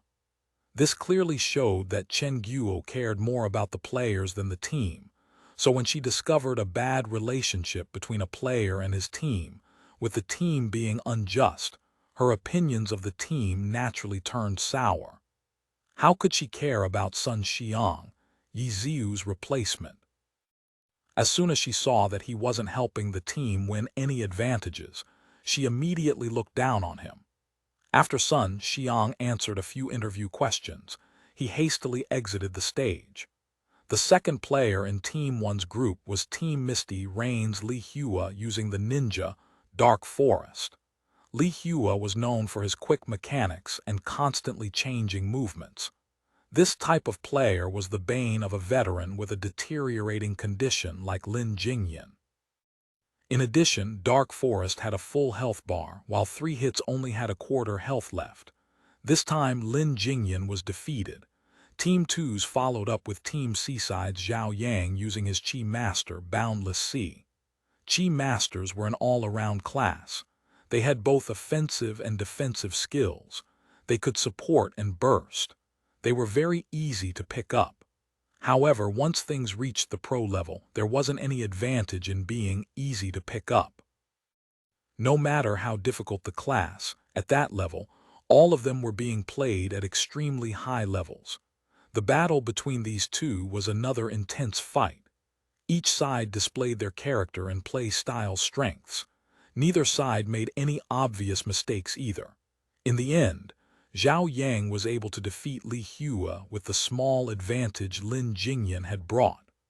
The final player to come out for Team 1 was Team 100 Blossoms Tang Hao. He had succeeded earlier with his junior succeeds the senior and was at peak condition. Against Zhao Yang's Boundless Sea, he easily defeated him. Team 2's final player was unexpectedly Team Thunderclap's Zhao Shiken. The audience was very surprised by this arrangement. This was because they all knew that Xiao Shikin was good at team play. In the all-star competition, players weren't allowed to participate in more than one competition, so the audience had expected Xiao Shikin to participate in the team competition. In this team of all-stars, all of them should be a better choice than Xiao Shikin, no. In any case, the match began, and just as expected, Xiao Shikin's solo ability couldn't be compared to Tang Hao. Even if his character Life Extinguisher was slightly better than Tang Hao's DeLillo, he was still beaten. In the end, Xiao Shikin was defeated and Tang Hao had made a turnaround for Team 1. Team 1 won the group competition and earned 2 points. They were now winning 3-2. Undoubtedly, the final team competition would determine who won and who lost. Before that, there was a quick rest break and highlight replay. The audience recalled the all-stars that played in the group competition. They discovered that on paper, Team 1 had the advantage. Sun Xiang and Tang Hao, the two second-year rookies, already had god-level skill, while the players that came out for Team 2's truly weren't as good. Of course, Sun Xiang didn't play well and lost the first match, making many of them look down on him. In the end, Tang Hao defeated 2 opponents and played outstandingly in this all-star competition. The players he had defeated were, after all-star level players. After a short break, the final performance in the all-star weekend was about to begin. This sort of brawl between all-stars could really only be seen in the all-star competition. That sort of one-on-one play could be seen normally when 2 teams fought against each other.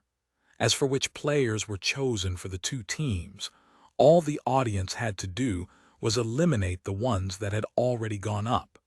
The only part they didn't know was who would be the substitute player.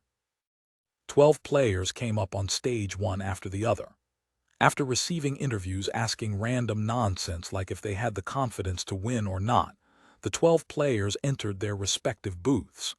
The map was projected onto the stage, and the arrangement for the 2 teams was immediately clear. For Team 1, the main roster consisted of Samsara's Zhou Zekai, Blue Rain's Yu Wenzhou and Huang Xiaoshan, Misty Rain's Chu Yunxiu, and Excellent Era's Suma Cheng.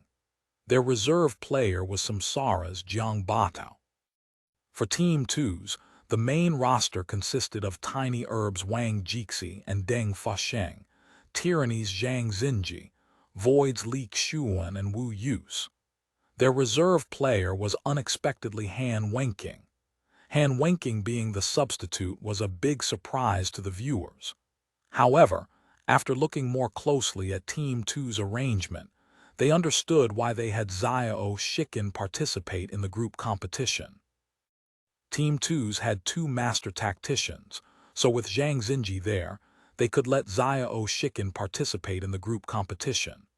The 6 remaining players on Team 2's was their most balanced formation.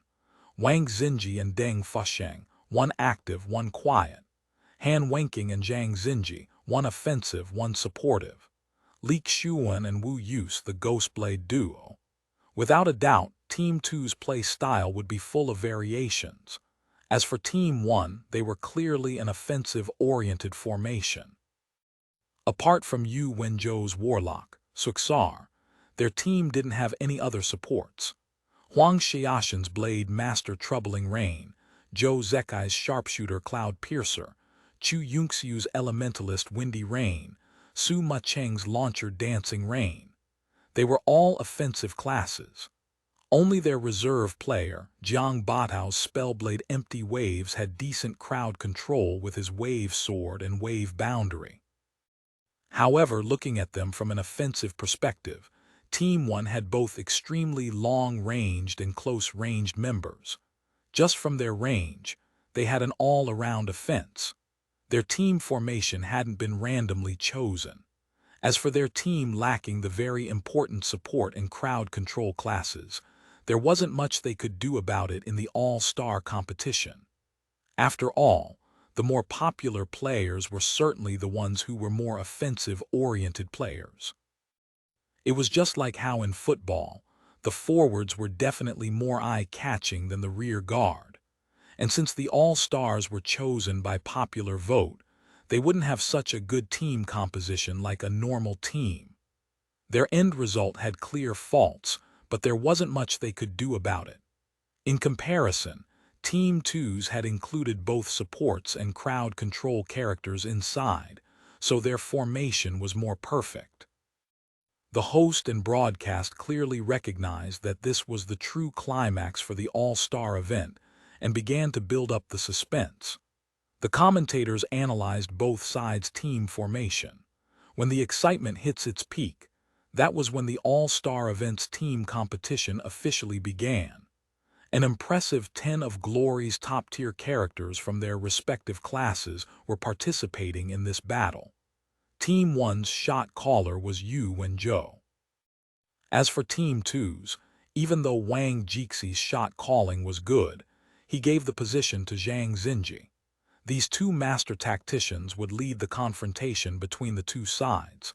Team 1 arranged their troops and then directly rushed forward. Team 2 seemed to have understood their intent. Their 5 players scattered and found their own spots on the map, waiting for the other team's players to come up. This sort of tactical intent obviously couldn't be revealed to the opponent. However, there was a flaw in this all-star event due to the projection. The hosts had specially installed windows in the player booths to let the players have a taste of the projection technology. However, at this moment, the projection technology allowed Team 1 to see Team 2's tactical intent. This was something that the hosts had miscalculated.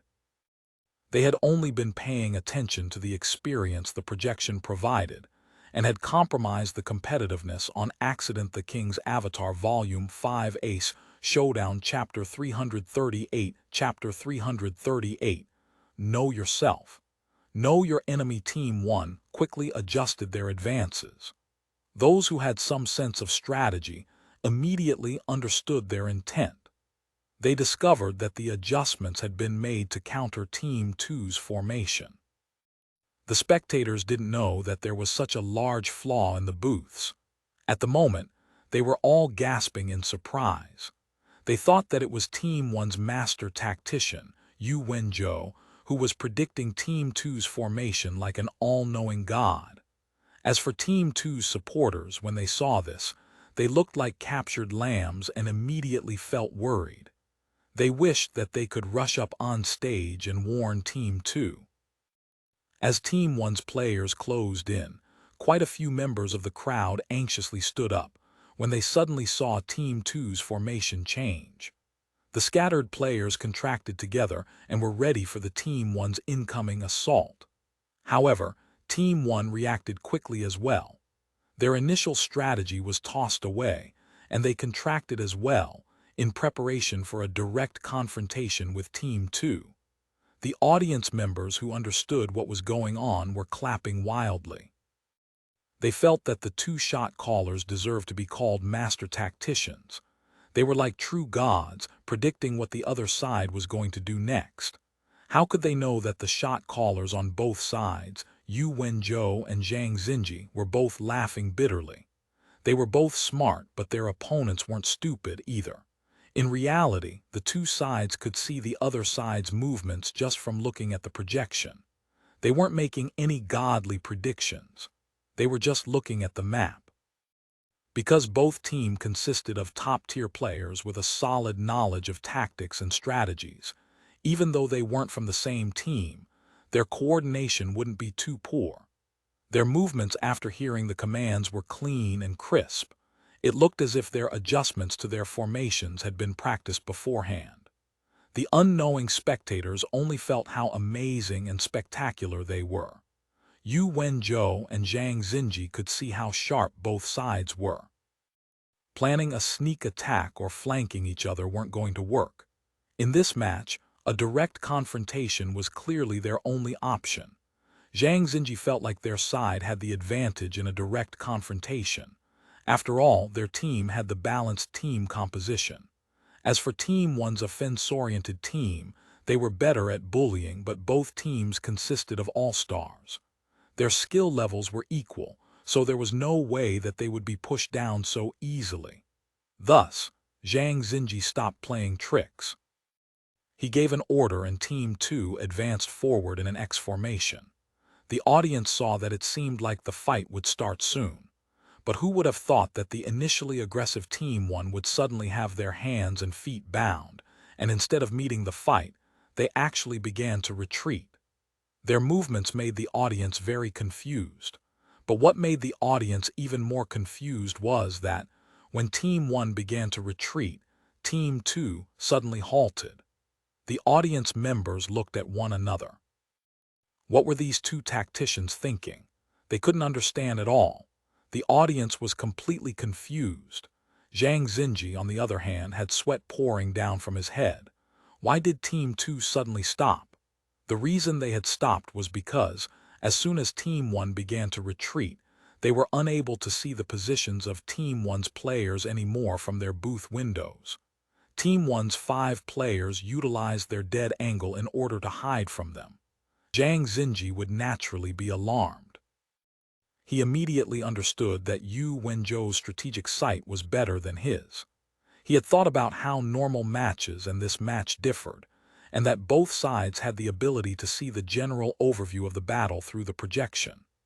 This was something that official matches definitely wouldn't have, which was why Yu Wenzhou had specially took note of the position of Zhang Xinji's booth in order to determine where his blind spot was.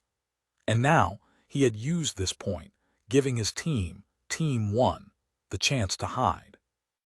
Team 2 was now fighting against an invisible enemy. The momentum immediately shifted. As for Zhang Xinji, he hadn't taken note of the position of Yu Wenzhou's booth. It wouldn't be good to randomly guess either, so his only option was to have his team halt temporarily. Zhang Xinji didn't hide anything and told his team of his current predicament. "I can see from here," Wang Jixi replied. The positions of their booths were different, so they had different viewing angles. Zhang Xinji's dead angle could be seen from Wang Jixi's point of view. "Then I'll hand the shot calling over to you." Zhang Xinji gave him the authority. He may be called a master tactician, but that didn't mean that their victory would be guaranteed with his shot calling. Handing the shot calling over to Wang Jixi in order to solve their current predicament didn't mean that they were necessarily going to lose. After Wang Jixi observed Team 1's formation, he read and understood the opponent's intent, and Team 2 naturally made their adjustments. The adjustment was simple. Their goal was to not suffer losses. They weren't thinking of using the knowledge of their opponent's positions to their advantage. This was because this match truly was too transparent. The flaw in the booths made it so that both sides knew themselves and knew their enemies. Even when Yu Wenzhou used his knowledge of Zhang Xinji's point of view to his advantage, by switching the command over to Wang Jixi, everything had gone back to the beginning. Neither side could deceive the other. Even if they took Wang Jixi into account, there was still Li Xuan and Deng Fasheng. It wasn't like Yu Wenzhou could account for everyone's point of view, right? If he really did, then their movements would be very limited and they wouldn't be able to make any sneak attacks. These exchanges truly showed the two sides' abilities. It was just that to the audience members they couldn't really understand what was going on. Only Ye Xiu, who was an expert and who had gone up on stage before, could tell from their movements what their situation was. He couldn't help but laugh when he saw it. "Ah, this isn't very fun. You can see us. We can see you. Hide and seek.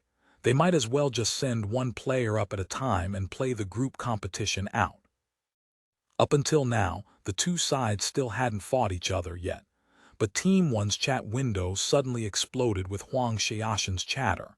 These words couldn't be seen from the projection, but they could clearly be seen on the electronic screens that were broadcasting the battle, as well as on the players' computers. Huang Xiaoshan represented everyone and directly stood out, challenging the other side to duels. "Do you dare? Are you coming? You afraid? Could it be that you want to fight me in a 2v1? No one on either side responded. Huang Xiaoshan was obviously ridiculing them. He was indicating that not accepting his challenge would be too shameful. The audience clearly wasn't as cool-headed as the pros were.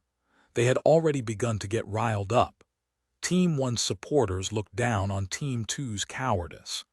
Team 2, on the other hand, were ridiculing Huang Xiaoshan's competitive attitude and how he wanted the team competition to turn into individual duels.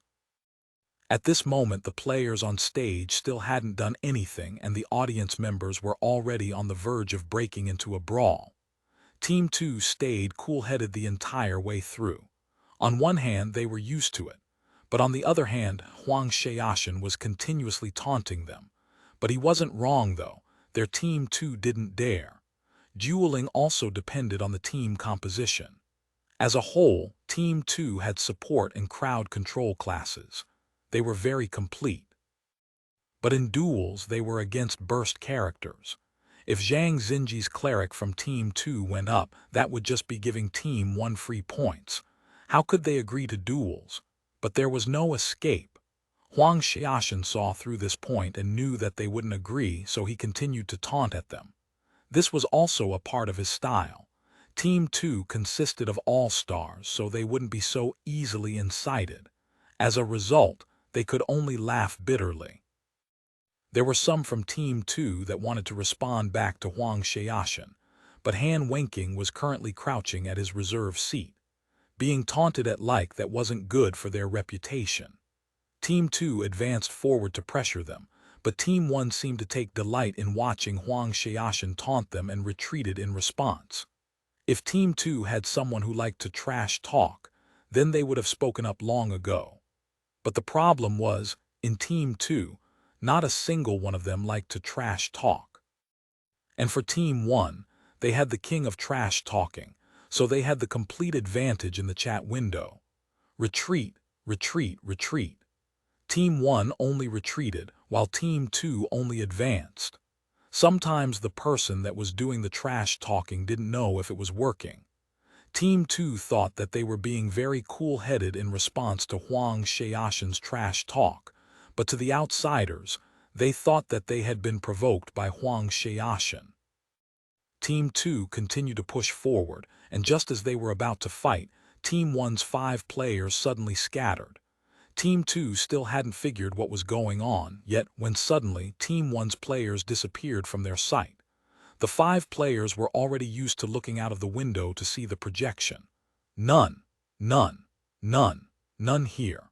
None, the 5 players communicated and immediately became alarmed. Had the other side actually figured out where all of their dead angles were?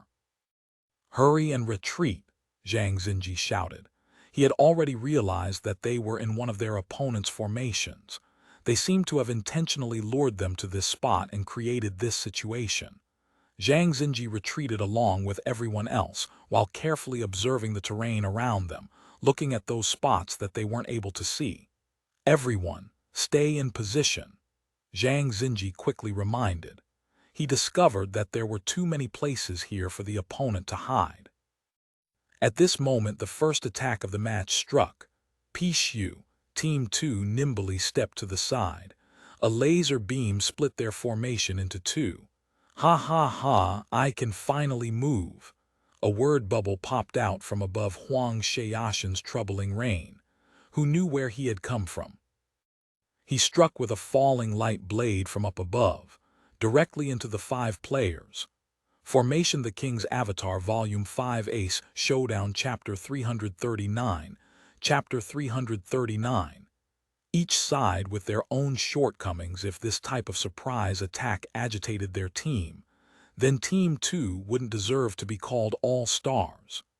Huan Xiaoshan's falling light blade had been sudden, but Team 2 didn't react slowly. Tiny Herb Vice Captain Deng Fusheng's Knight Angelica stepped out on his own and raised his shield to take the blow. Shield counter. Shield counter's effects were determined by the skill that was used against it. When a direct attack was shield countered, the damage from the attack and its effects would be reflected back onto the attacker according to a certain percentage. It could be considered quite an abnormal defensive skill. Even though falling light blade fell from the sky against the shield, it had no way of continuing down. The reflect from the shield would give rise to a knock-up effect. How could the experienced Huang Xiaoshan not know this? He immediately dispelled his skill and switched to a falling phoenix slash, sweeping past the lone defender. Huang Xiaoshan being able to use so many movements in such a short amount of time wasn't something an ordinary Glory fan could do. The crowd had already erupted into cheers.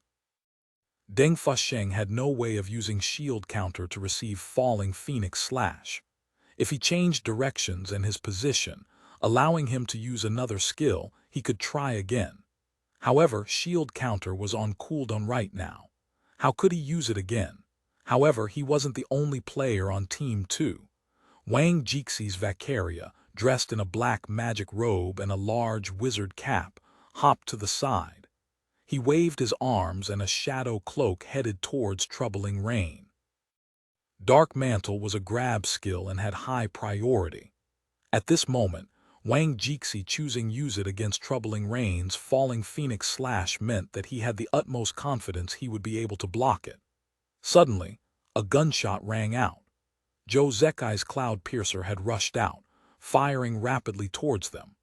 Amidst the high-speed exchange, his gun aimed towards Wang Jixi's Vacaria. If Wang Jixi persisted in using Dark Mantle, then he would certainly be hit by Zhou Zekai's firing. Wang Jixi immediately decided to cancel his Dark Mantle and leaped backwards. Deng Fusheng's Angelica perfectly switched positions with him. Angelica's shield blocked Zhou Zekai's firing. Huang Xiaoshan's falling phoenix slash didn't receive any hindrances, but his target had already moved away, causing him to miss. Li Xuan and Wu Yus didn't idle around either. They cast an ice boundary and flame boundary. Ice and fire overlapped headed towards Troubling Rain. No matter how good Huang Xiaoshan was, he had no way to run from this encirclement. Team Void relied mainly on ghost blades. Li Xuan's Sobbing Ghost was also considered the #1 phantom demon. Wu Yus's Carved Ghost was also a top-tier ghost blade. In setting up an ice and fire boundary, who could do it better than these two? Sobbing Ghost's Silver Takai, 4 heavenly dances, buffed ice, fire, and dark attribute skills. The boundary set up by his ghost blade would certainly be stronger than a normal one. Even for Huang Xiaoshan's Troubling Rain, being surrounded by these 2 ghost blade boundaries immediately made the situation difficult for him. If it had just been a flame boundary, then with Huang Xiaoshan's exceptional mechanics, dodging those fire ghosts wouldn't have posed a problem. However, with an ice boundary on top of it, he didn't immediately get turned into ice. However, his movement speed had slowed down. With this movement debuff, how could he dodge these fire ghosts? A mob of ghosts instantly leaped onto Troubling Rain's body, enveloping him in a purple fire. With Troubling Rain trapped, Team 2 prepared to surround him. Suddenly, a bang reverberated through the air, and several ice walls erupted from the ground, putting up a wall protecting Troubling Rain. Chu Yunxiu's Elementalist Windy Rain had come out. "Retreat!" Zhang Xinji immediately shouted. But these experienced all-stars didn't need his reminder and had already scattered. Sure enough, Windy Rain waved her hands, forming a magic symbol. Bang! The ice walls shattered and ice shards shot wildly into the surroundings. But Team 2 had backed away in time. The damage from 1 or 2 ice shards hitting could be ignored. Amidst the rain of ice, Huang Xiaoshan's Troubling Rain rushed forward with a triple slash. His speed was even faster than those ice shards, and in an instant, he had closed in on Sobbing Ghost. Sobbing Ghost might be a powerful phantom demon, but the Sword Saint, Troubling Rain, wasn't an ordinary blade master. Troubling Rain moved like a shooting star and arrived in front of Sobbing Ghost in the blink of an eye. Troubling Rain clearly had movement speed increases on his equipment. He initiated with an upward slash, and this time, No one could save Sobbing Ghost as he was launched into the air.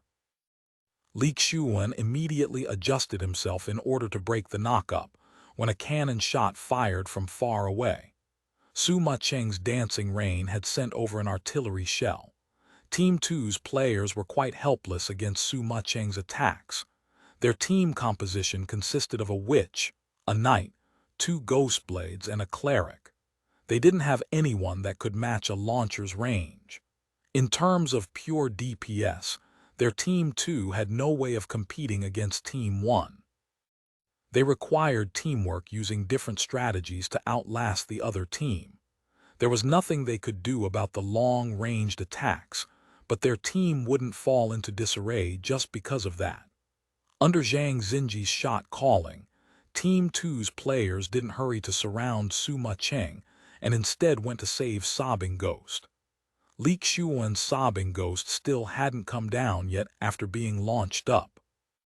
Huang Xiaoshan had completed the first step, and Su Ma-cheng had completed the second step by firing an explosion to get him away from his allies. Next up was Zhou Zekai, who executed a brilliant delivery gun. Their plan was to send Sobbing Ghost farther away in order to take him down first. It seemed like trying to save him wouldn't be easy. Chu Yunxiu's elementalist continued to fire AI magic attacks, blocking their advances. Huang Xiaoshan's troubling rain stuck close to them, charging in and out. His head also carried a bunch of word bubbles, adding to his annoyance. Apart from this, Su Ma-cheng's launcher chased after behind them with artillery shells. Team 2 could only grit their teeth and dodge.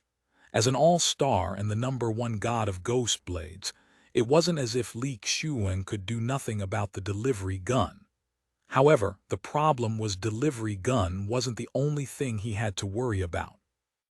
Yuan Zhou, Team 1's shot caller, hadn't joined in on the intense battle previously, but at this moment he came out. His warlock Suixar calmly cast all sorts of curses and magic. His movements weren't quick, but they were extremely accurate. In addition, his actions synergized very well with Zhou Zekai's firing. It was very difficult to believe that these two had never played together before. With these two top-tier players coordinating spectacularly together, Ye Xiu was unable to escape. The reason he was able to hang on, though, was because of his character's advantage. Ghost blades had relatively high innate dark resistance.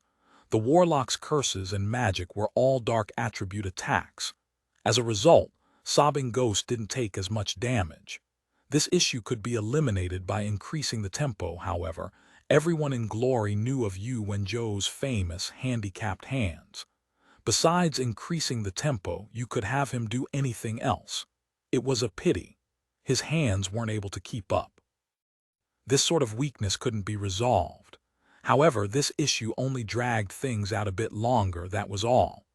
Ghost blades had never been solo characters, plus it was a 1v2. Wasn't he already in an extremely unfavorable position? Ye Xiu urgently needed help, but help was coming late. Even though Team 2 were strong as a whole, they had one clear weakness: range. Su Ma-cheng couldn't be ignored, and since she was used to supporting behind Ye Xiu, this formation was extremely favorable for her. Under Yuan Zhou's lead, every player's strengths were completely brought out. For example, Huang Xiaoshan charging in and causing a disturbance. Causing a disturbance would make the opponents feel annoyed, and who else was better at this than Huang Xiaoshan? He could put out 2 attacks as well. Those strings of word bubbles were already making some of the audience members unable to bear it. Team 2 could do nothing about their slow advance. In the end, Ye Xiu's reinforcements didn't arrive on time, and under the suppression by those 2 players, his character died in battle. Team 1's supporters immediately cheered and felt like this team competition was completely worth the ticket price. As soon as Ye Xiu's Sobbing Ghost died, Huang Xiaoshan immediately ran away in order to avoid them switching their focus to him. Chu Yunxiu and Su Ma-cheng had changed their attack patterns as well. To their surprise, Team 2 used this time to suddenly break out from their previous restrictions and immediately blocked off Yu Wenzhou's Suixar. Escaping from an encirclement couldn't be done with just decision-making and knowledge. After all, some decisions could only be made with a high enough hand speed. This once again hit upon Yu Wenzhou's weakness. His current plight was extremely terrible as the four assaulted him fiercely. However, Team 1's rescue wasn't as restricted as Team 2's. Zhou Zekai's Cloud Piercer slide kicked into the encirclement to the audience's cries of alarm. They all thought he had thrown himself into a trap and killed himself. But then, Cloud Piercer jumped up, dodged an attack, took out 2 guns, crossed them in front of his head and repeatedly fired. Sharpshooter skill, random firing. Sidestepping, turning, stretching his arms, crossing his arms, Cloud Piercer continued to shift stances as if Zhou Zekai was controlling the random firing. Gunshots rang through the air and bullets flew out randomly. The 4 players on Team 2 had actually all been blown away out of their formation. Wu Yus controlled his ghost blade to quickly jump back in order to get out of range, but who would have thought that after this jump, he would never touch the ground again. The stadium once again erupted into cheers. Zhou Zekai was even using delivery gun, while randomly firing. The King's Avatar Volume 5 Ace Showdown Chapter 340 Chapter 340, The Gods Erupt Random Firing. This was the Boneyard Wild Boss Blood Gunner Yag's Berserk skill. As for players, this was a Sharpshooter level 60 skill. But compared to the boss's random firing, who knew how many times better the Great Gunner Cloud Piercer's random firing was. The Blood Gunner's was a true random firing, but Cloud Piercer's had order within the randomness. Being able to accurately hit targets without missing was already incredible, but even more terrifying was that during the brief moment he completed a delivery gun. This was a godly performance. Being Samsara's home stadium, there were naturally many Zhou Zekai fans. With such an astonishing display, the largest craze today erupted. Wild applause and cheers drowned out the broadcast. As for the broadcast, they were all delighted. The crowd's excitement was exactly what they wanted to see from the crowd. Zhou Zekai might not be very good at interviews, but on stage, his ability to stir up the crowd didn't lose to any player. Team 2's 4 players had been forced back. Wu Yus's carved phantom had been directly sent flying away. The other 3 didn't have an opportunity to rescue him. They were still being suppressed by the random firing.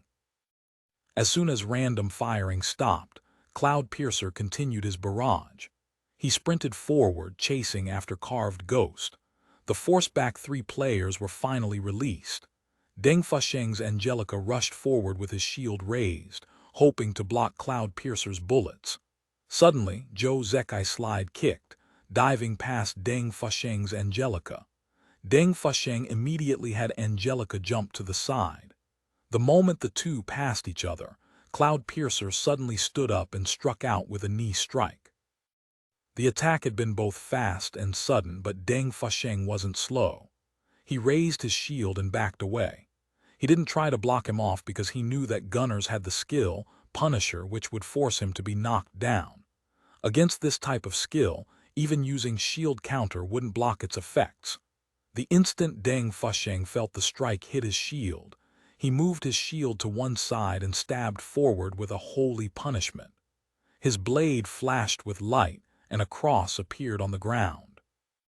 However, Zhou Zekai's Cloud Piercer was already gone.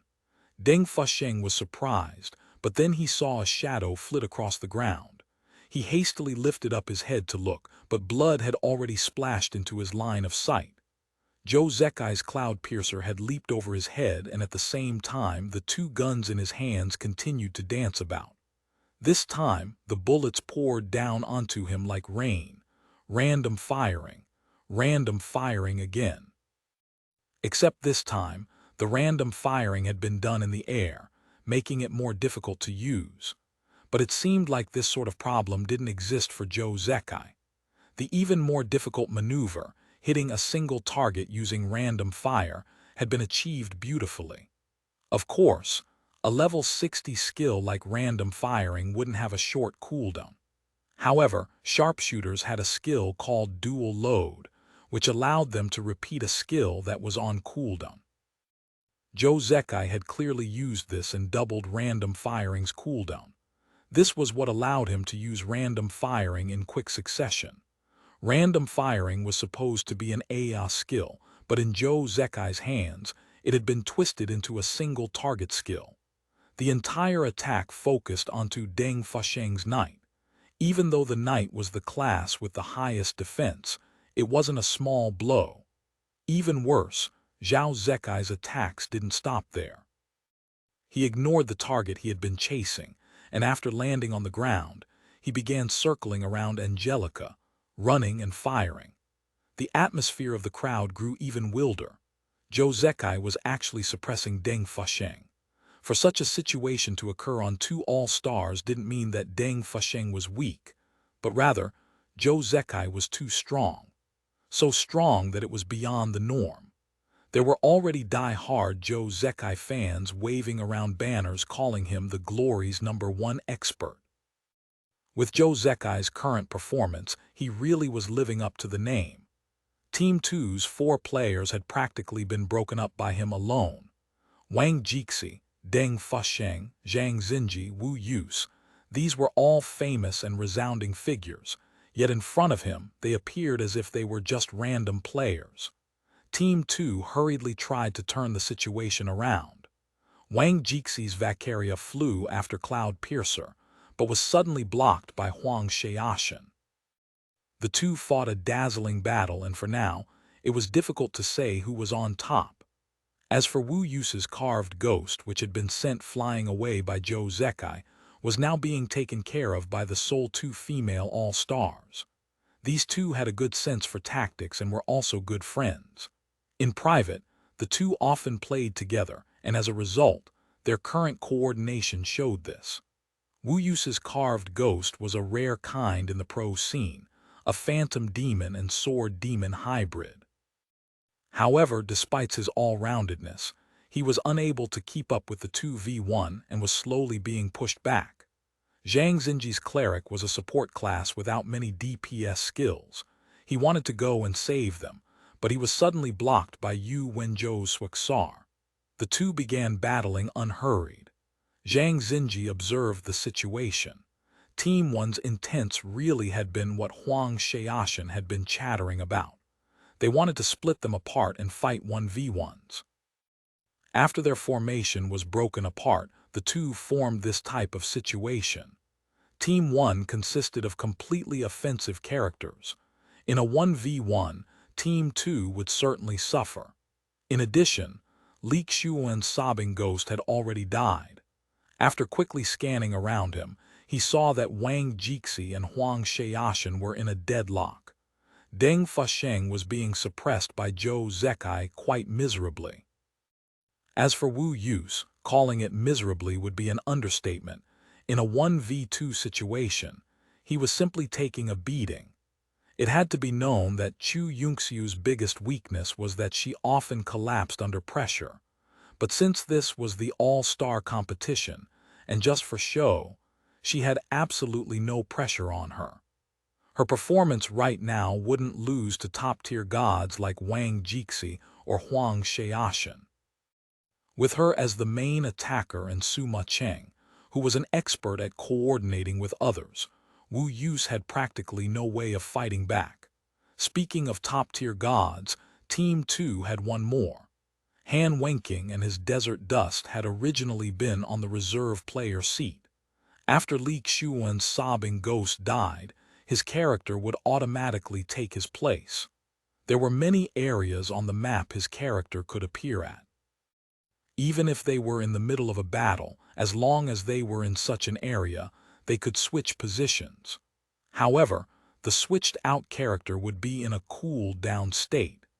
Even with health or mana recovery equipment, the character would not be able to recover until he was switched back in onto the field. Han Wenqing and Desert Dust had already been switched in, but he still hadn't arrived yet. Zhang Xinji glanced at the map and discovered that the two sides were fighting in an area a distance away from any exchange area. No matter where Han Wenqing chose, it would require some time for him to arrive. Wang Jixi and he weren't in any danger. Deng Fusheng was being suppressed, but he could hang on. However, Wu Yus couldn't wait. Against an attack on all sides like this, it wouldn't even take 30 seconds for him to die, let alone that in a 2v1. He originally thought that he'd be able to rush over and heal him, but as it turned out, that plan wasn't going to work. Zhang Xinji was growing very worried. What type of opponent was he up against? Yu Wenzhou wasn't trying to do damage to Zhang Xinji's immovable rock. His goal was simply to stop him from aiding his ally. This was something completely within Yu Wenzhou's capabilities. If this situation continued, Team 2 would be in a deep trouble. Zhang Xinji saw that dragging it on wasn't an option. The other three also realized this, but the only person who could do something was Wang Jixi. Neither Wang Jixi nor Huang Xiaoshan could find an advantage. Once Wang Jixi saw that his team was in a very bad predicament, continuing to fight with his chatterbox was a complete waste of time. He turned his broom around and Vacaria flew off. He didn't try and save Wu Yus's carved ghost and instead went to the aid of Zhang Xinji. This decision made Zhang Xinji very pleased. Wang Xinji flew over and threw down a lava flask, surrounding Yu Wenzhou's Swaksar in sea of flames. Vacaria chased after him and began attacking randomly. This sort of tactic could be considered Yu Wenzhou's greatest bane. He could see what Wang Jixi was trying to do, and he knew what he was going to do, but no matter how well he understood it, he wasn't able to respond. In this type of situation, Yu Wenzhou could only let out a bitter laugh as he ran for his life. Huang Xiaoshan naturally understood that his team's captain would suffer greatly against Wang Jixi, so he hurried over to save him. But then, Wang Jixi completely abandoned him as his Vacaria flew around the skies like an arrow, not only messing with Blue Rain's two players, but also randomly throwing magic and items at Zhou Zekai, Chu Yunxiu, and Sima Cheng. In terms of damage and threat, it did very little. But similar to Zhou Zekai's initial random firing, Wang Jixi's sudden eruption instantly threw Team 1 into disorder. Deng Fusheng took advantage of this moment to group up with Zhang Xinji. Knight and Cleric, one defense, one support, would have trouble killing someone, but would also be very difficult to kill. A very disgusting combo. The almost dead Wu Yu suddenly received support. His spirit immediately rose and tried to find a chance to regroup with Zhang Xinji's cleric. However, to his surprise, Chu Yunxiu suddenly displayed an unprecedented toughness. After Wang Jixi resolved the other teammates' situations, he focused his attention on messing with the two female players. But Chu Yunxiu didn't back away. Instead, she shot forward with her defenseless elementalist, and actually planned on taking the incoming damage in order to blast apart Wu Yus's carved ghost once and for all. The King's Avatar Volume 5 Ace Showdown.